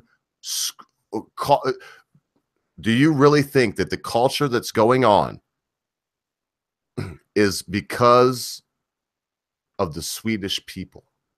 No, of course not. Okay, so why is it? That's my question to you. Why? Okay, definitely you are right. We have a problem with the attitude of a lot. I would not even say some, but a lot of these refugees. There is a problem. There is no doubt about it. But the numbers are not really reflecting the problem. The problem is not as huge as described by the numbers. That's what I'm saying. So you're fine with rape going up 1%. Then no, I'm not fine with rape, Olga. Not at all. I'm not defending it. You're defending people that are undefensible. That's what you're trying to do right now. I'm demonstrating. You're defending people. Not. You're defending people that have a culture of rape. When we talk about rape culture, we're talking about the Middle East, where if they don't have hair on their genitals, look at Sharia law. it'll tell you this. I'm not making it up. If they don't have hair on their genitals, it's not rape if you bend them Olga, over and take it from them. It's I'm not sorry, rape. but this is stupid. I mean, the Middle East has no rape culture, or at least not more of a rape culture than we have. Wait. Sorry, okay, wait a second. Hang on. When you say stupid, so are you going to deny that what I just said was true? That in their culture, if you take sex from someone that has no pubic hairs, is that considered rape in the Middle East? And I would also ask you.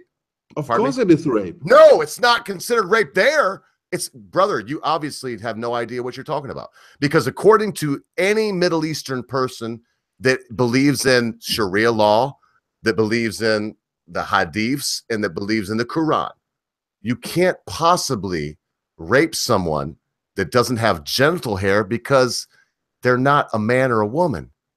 And it can only be adultery if it's, I'm brother, and you can talk about I'm stupid all you want. I would say you are insane. You let me just say one thing, and then I want to turn it over to you. Listen, Welchmere stories. When freedom fails, the best men rot in filthy jails. And you who cry, appease, appease, are hung by those you try to please. All right, is it my turn now? Yeah, absolutely. Yeah. All right. Okay, so first thing first, when you talk about the Middle East is not one country. Middle East is a group of countries, and all these countries have completely different laws. So I agree with you that in some countries, some, not all of them, that in some countries they have, for our understanding, extremely strange laws. No doubt about it. Now, the second thing is that some countries have like extremely stupid laws when it comes to proof that you are a sexual victim. Yeah, because some of these countries then punish the women on that. And I'm totally against it, and I think it's ridiculous. If I may, when you say some, what percentage? Because I can only think of one in the Middle East that doesn't do what you're talking about, and that is Israel. So when you say some, who do you mean? I know that what you described is partially true for example, Saudi Arabia. Overwhelmingly true, not partially. Overwhelmingly true. Overwhelmingly true for Chad, for the Sudan, for all, you can go on and on and on, for Pakistan, Uzbekistan, for all of the stands, for all the Middle East. The norm outside of Israel is that if you take sex from a youth that doesn't have pubic hair, it's not rape. You can't argue that. What you're trying to do is you're trying to say, well, there, you even said it, Stories, with all respect to you, you're very intelligent. I don't know why you believe you are trying to make an apology for people that deserve no apology. And all it does is make you look foolish, Stories, with all respect to you, my esteemed brother. All right, what can I say? I mean, you want me to bring wait, you say laws, and obviously I don't know all the laws from all the different countries, so I have to look it up, and I can do it like next time, no problem. No, and don't look it up. Just be hard like I am. That's all I'm saying. Defend your side as I am defending my side. That's all I'm saying, because you are my esteemed brother.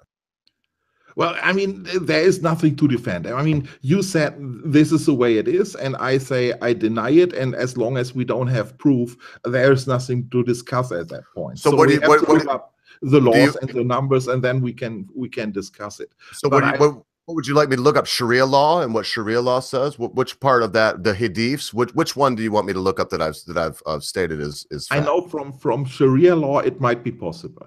It might be possible that something like this is written in the Quran. I wouldn't deny that because I don't know the Quran, so I cannot say this is true or not true. So now we have a standpoint, because you said at least you believe that from Sharia law this could, which is Sharia law.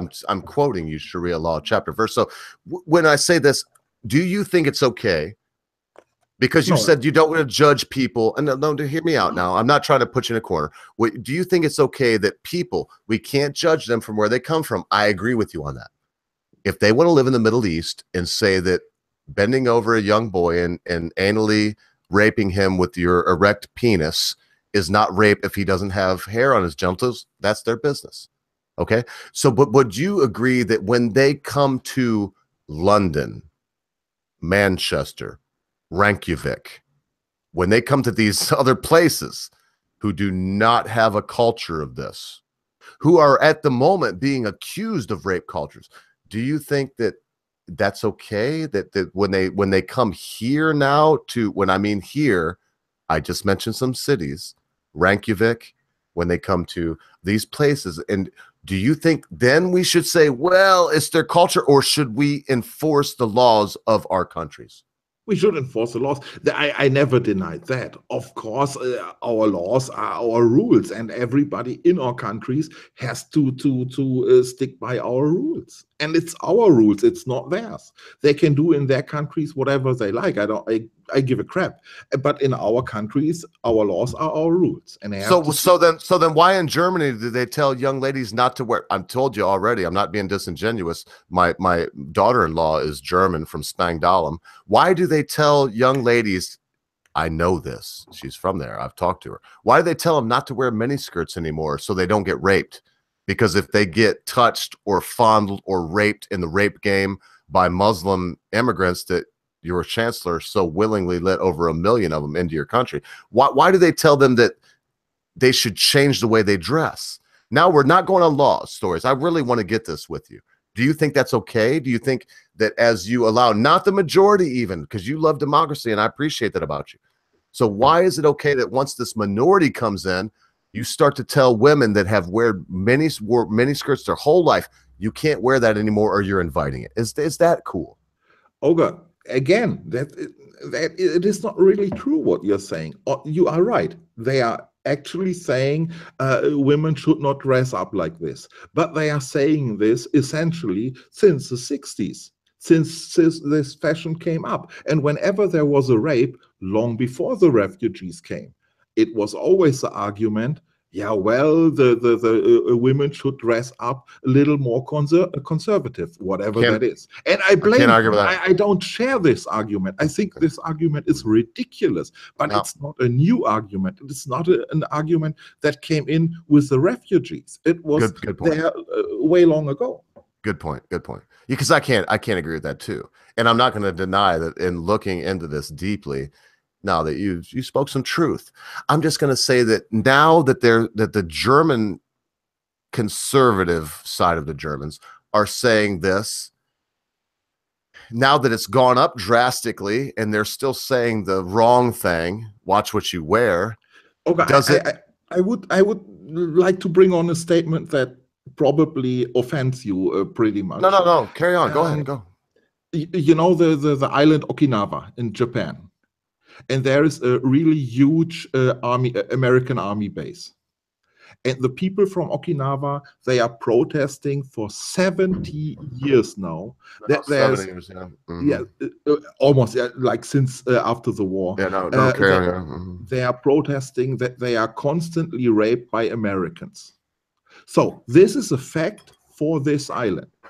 But is this enough? Does it qualify that I say all Americans are rapists? And look at Okinawa, that's the proof. You've made my point. You made my point, brother. Ridiculous to say that. No, this is a wonderful argument, and I'm not going to deny that. The Okinawans have been molested, raped. The men go over there to this day and see beautiful little Okinawan women, and they overpower them. They coerce them. And a lot of societal things. So again, I'm just using the same excuses. So instead of doing that, I'm going to be just as genuine to you as you were to me. Screw all the excuses. What you just said is a wonderful argument for not trying to occupy other people's countries. Stop the Crusades, which stopped 500 years ago. Stop the Muslim caliphate. Stop it. Stop trying to impose your society on someone else's. If you do, you are empowering your males to rape the women there. We can see that with Americans in Okinawa. We can, brother, good point. I don't know what else to say. You did not offend me. But I can't blame the whole American society on the failures of a few. And I would even say, no, and I would even say even the soldiers over there. The most people there are probably fine people. And that is even within the group of the soldiers. just a minority. But still, but- it is a problem, and this but you problem must be addressed. But it can't be addressed by blaming a whole nation on it. But hang on. Listen, stories. You are such a collectivist that I can't understand how you believe what you just said. Yes, you should blame me. I live here. I pay taxes here. I vote people in and vote them out. What we do collectively as a society and the things that we're talking about now, like national rape, like going and that should be stood up against. Brother, what's happening right now, the caliphate. John Cleese, when John Cleese says, I go downtown London, where I used to go, and is John Cleese a racist? Maybe people will say he is. And there's no Londoners there. There's no English. There's halal. And they don't know. Don't get me wrong. I don't mind a halal restaurant stories. I mind it when the people living around there say there can be no restaurant in this part of London that is not halal. And if you don't allow halal in the schools, we'll take our children out, as is going on right now in England. I mean, I don't know why you can't see it. You are the model German. You are what anyone that has looked at what the Germans' history, you are the God-sent model German, upstanding gentleman, make a good living, intelligent, ingenuitive, all of these wonderful things. And I don't know, why can't you see that there is some things we have to stop? We can't give America a pass, and we can't give passes for this kind of thing. We can't. Conquest is always bad. Well, yes, not maybe, but surely conquest is always bad. I would directly sign it. No problem. I'm 100% with you. But these people, these refugees, they are not conquesting Europe. They are refugees from the war. I mean, You're kidding. No, they're not. We know they're not. They're coming from all over the place. And yeah, then Afghanistan, we have a lot of people from Afghanistan. We have people from Syria, a lot of them, and we bomb the shit out of their countries. What do you mean yeah, Germany bombs them? Yeah, as far as Afghanistan goes, yes. Not the Middle East, thank God, but as far as Afghanistan goes, yes. No, we shouldn't do that. Here's my thought on this, and I want to hear what you think about this. This is my opinion. We need to stop. We need to pull all of our troops out of the Middle East. I totally support it. We should cordon them. We should say, not only are we out of here, we're not here to help you either. You don't want to help us. When you come into our countries, you bring caliphates, you bring fatwas, you bring Sharia law. You're intolerant. You don't accept any other culture.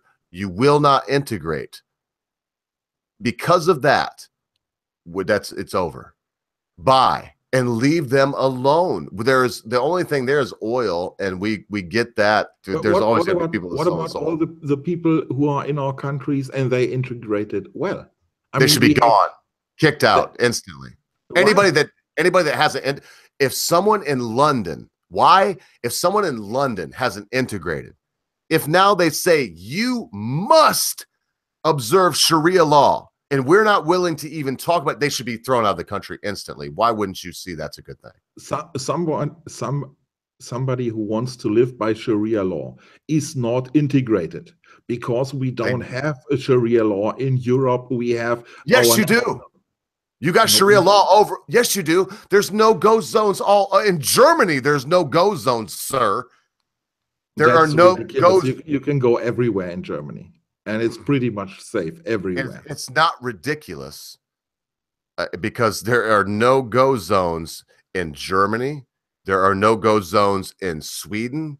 There's no go zones in France. I can't talk about Sweden. I can't talk about France. I can talk about London to a degree, but I can't talk about Germany. And there are no go zones. You can go wherever you like. Okay. I'm going to make you a little challenge here. I'm going to type in no-go zones in Germany. And I might be wrong. If I'm wrong, I won't be able to offer you this challenge. But if I'm right, I will give you $1,000 if you go to a no-go zone and you film yourself. I take a camera with me and I go. No, hang on. I'm not done. If you film yourself walking around the streets carrying a sign that says Jesus Christ died for your sins. If you do that, and I know that you don't believe that, but if you, because that's freedom of speech, if you will go to, and I'm going to look, I've already can see they're popping up. If you go to one of these places in Germany, okay, and you will hold a sign and videotape. I live in Cologne. I live in Cologne. So find the nearest no-go zone. I go there with that sign. No problem. Okay, I'm looking. And then I make really fun of you. $1,000 a lot of money. I will have some stipulations, so we'll see. Let me just look this right up. I'm actually I'm flummoxing now because I cut myself off. So no go zones and we are. That is all media bullshit. Don't believe anything. Well, no, I believe a lot of it because, as I said, my daughter-in-law lived close to 2 no-go zones. She wouldn't dare go there. Close to Spang. Where was she living? Close to Spangdahlem. She's actually from Munich. I don't want to talk much about it, and I will tell you in private. But I'm not going to dox my daughter. Yeah, but this house. I don't want to know the specific road where she's living. But this house in Bavaria. Spangdahlem is close to one, and then Munich. Munich is a problem. I know Munich is a problem because beautiful Anya has told me of problems that she's experienced. She can't. I've described her to you before. You understand?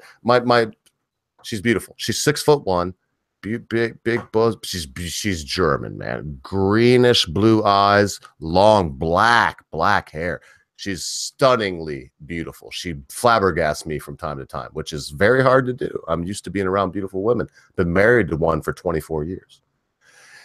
This is a problem. And so, look, I'm going to do this. And if you really want to, I'll find out where you're close. Look, so no-go zones after open. Yeah, it's there. So what I'll do is, I'm sure you won't let me slide on this. I know you too well.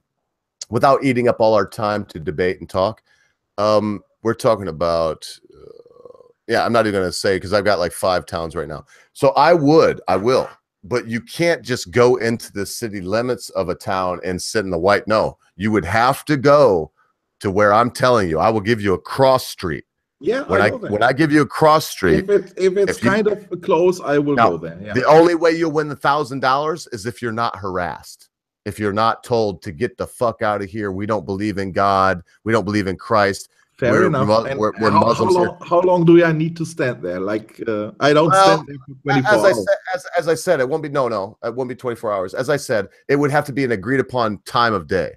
I'm not even kidding you because I believe what I believe, and I would be willing to put this up for it. I'm not doing this for the $1,000. I'm doing that to prove that you are wrong. You can stand with whatever sign you like in Germany, and nothing will happen.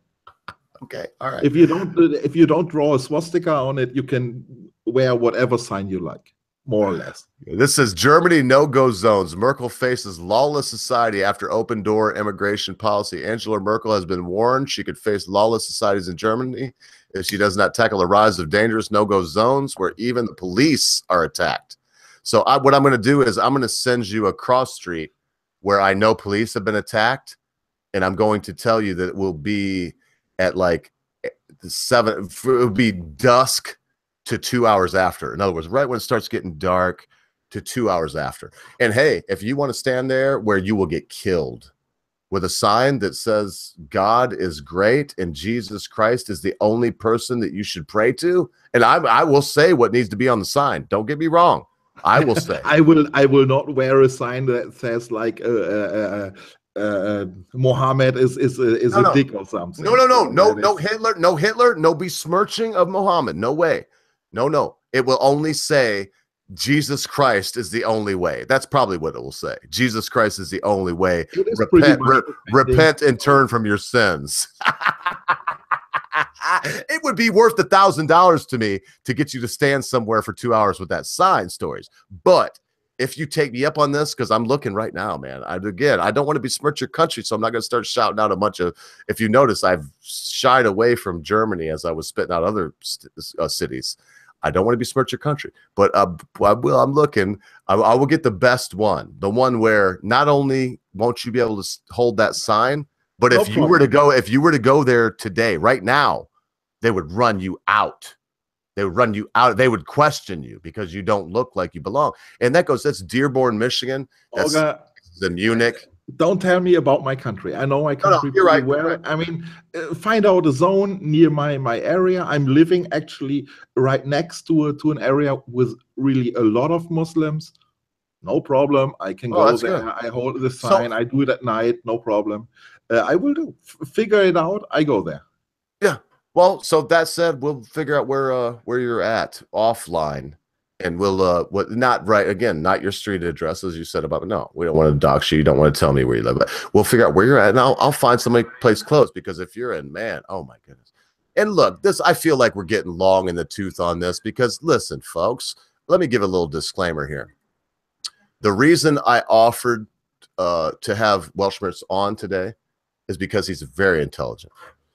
He's adamant. Don't say that. Don't blame me. Relax. He's adamant.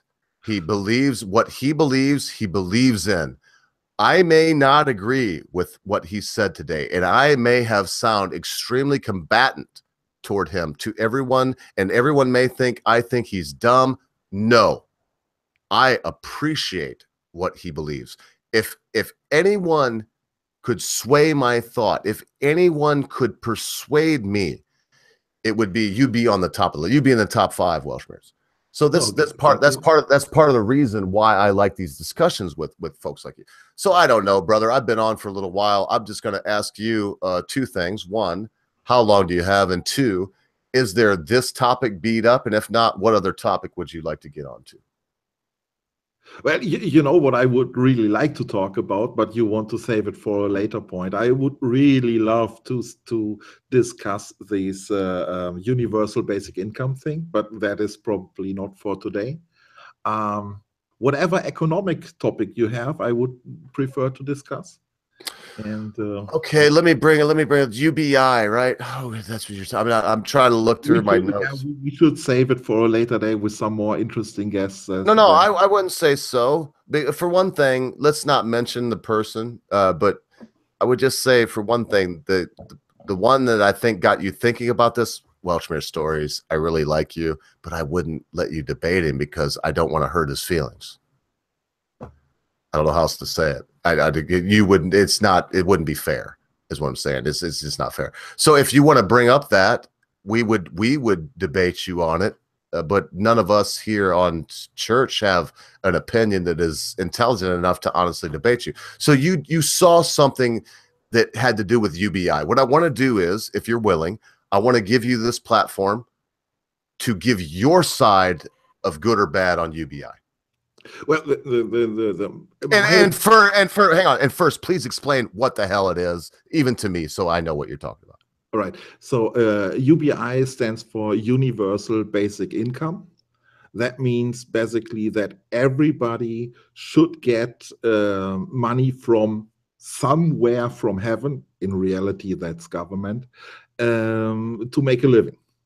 And it shouldn't be. It should be more than welfare. It should be as much money that you can have like a decent living, not a luxury life, but like a really decent living. So that is the idea behind a UBI. Everybody should get it. If you have a job or if you don't have a job, it doesn't matter. It's for everybody. Even Donald Trump should get it, and I don't know, Kevin Spacey, and yeah, and me, and everybody. So that is the idea behind a UBI. And Kevin so Spacey. Yeah, just to trigger some people. You know what I'm talking. It is really for everybody. It has nothing to do with how much you already have. It is really for everybody. So that is the idea. And there are a few, and this is completely socialism, I mean, or communism, or however you want to call it. I'm totally aware of it. And the question is, should we have such a thing like UBI or shouldn't we? And there are very, very good arguments pro UBI, and there are excellent arguments against it. And as much as I'm in favor with some communist ideas, I'm not really sure if I'm pro UBI. Well, so what if something was required? In other words, what if damn all the racial and you're expecting to slavery? What if there was something required? So if you were on the universal basic income allowance, whatever we want to call it, that there would be something. So in other words, if you dig what I'm saying, if you couldn't walk, well, maybe you could type. If you couldn't type, maybe you could walk. If you couldn't call bricks, maybe you could. You see what I mean? Something required of you socially to ensure that you were, for lack of a better word, pulling your weight. Well, the idea behind the UBI thing is that we will very soon run completely out of jobs, or at least for such a high amount, we are running out of jobs that like 50% of all jobs are gone, or 70% or something like this. And then the society must make a living from something, right? If you don't want riots in the street, you have to give the people some kind of money to make a living. So that is the basic idea. The idea is we can't avoid unemployment because we have more and more robots, more and more computer things and artificial intelligence and so on. And this will kill all the jobs. So this is the given theory behind it. And what are we doing with all the people who don't have a job anymore? Because at some point, they go on the streets, they take their AK-47 and shoot everybody dead. And that's something we want to avoid. That is the idea. No, and I don't disagree with that. But we've always had, I guess if I could say anything to combat that, I would say, but we've always had highwaymen. So, yeah, I mean, you're saying that if some people are poor, we've always had pickpockets in Piccadilly Circle.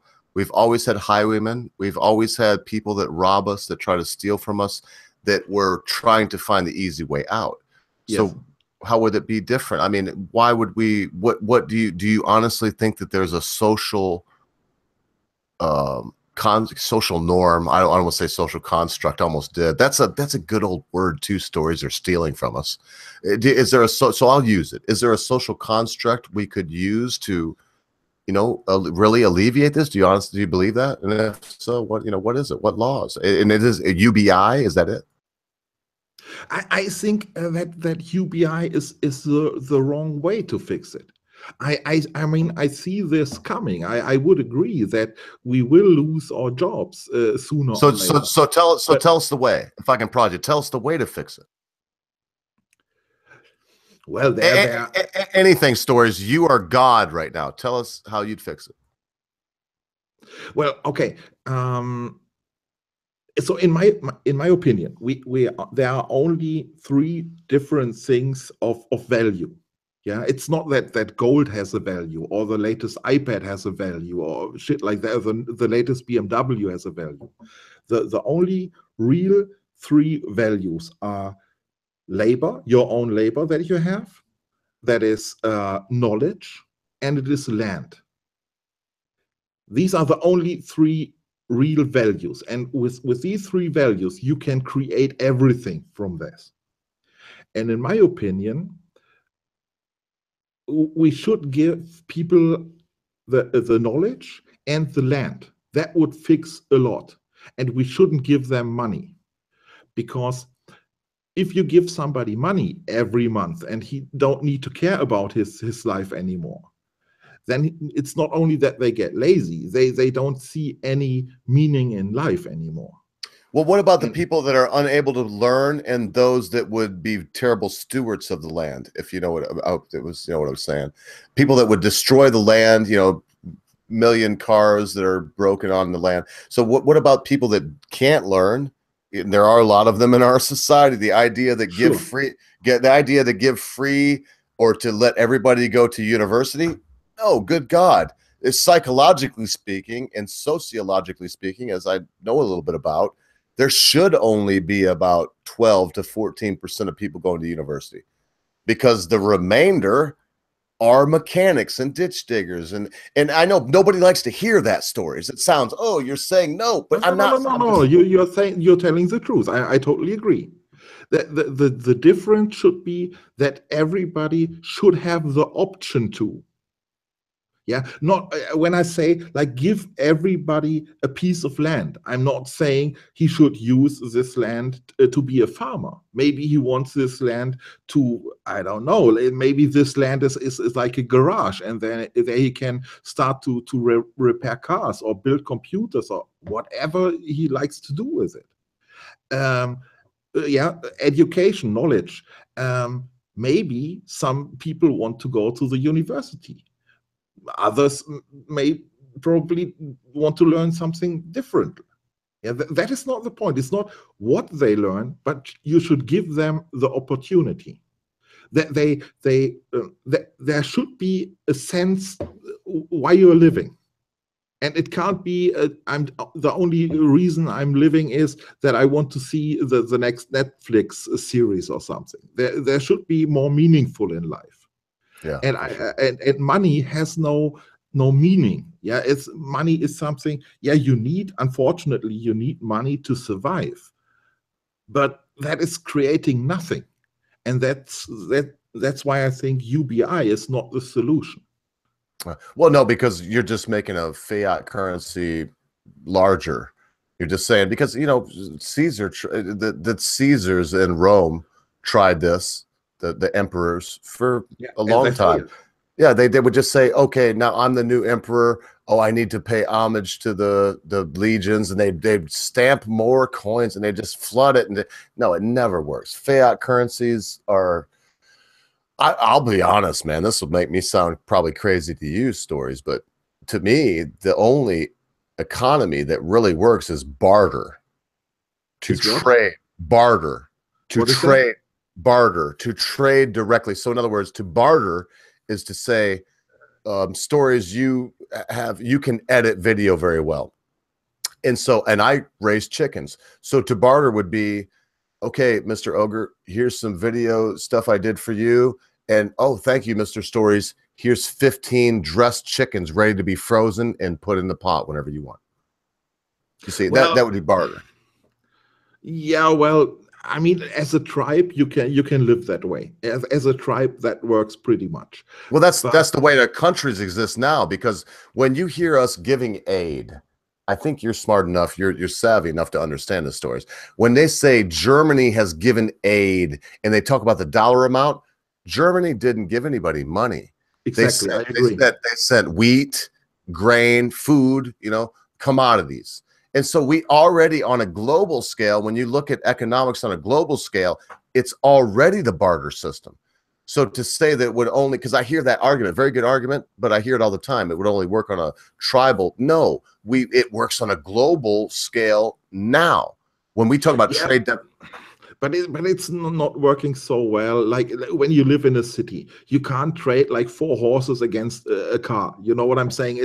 You automatically run into the problem that you can't divide something into pieces. You can't divide a chicken into 10 pieces. So humans should not live in the city, is what you're saying. That's a terrible construct of man. The city is the downfall of man. Definitely. All right. Cities are definitely a root problem. Man. Yes, big problem, because like you said, now you have a lot of people living in a place where it's like, what do you have to offer? There can only be so many artists and poets and musicians and teachers and whatever there is. And then what do you produce? What's the real? And there is nothing really. There's almost nothing produced in these cities.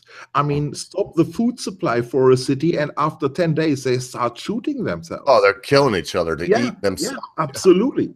And these big cities are one of our major problems. If people should go out and yeah, be farmers. We need more farmers. I know it sounds socialistic and communist ideas and whatever, but that is one of our problems that we have.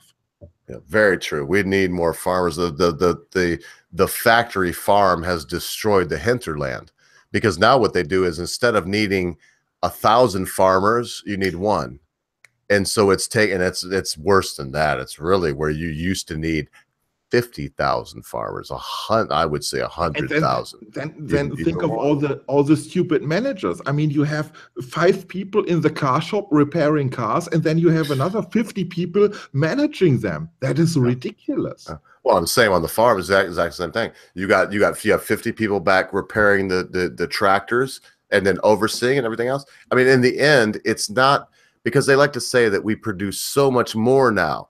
Well, yes, you do produce a lot more with less people, but per acre, when you used to have we still have Amish around here that plow their fields. They're Low Dutch too. They speak Low German.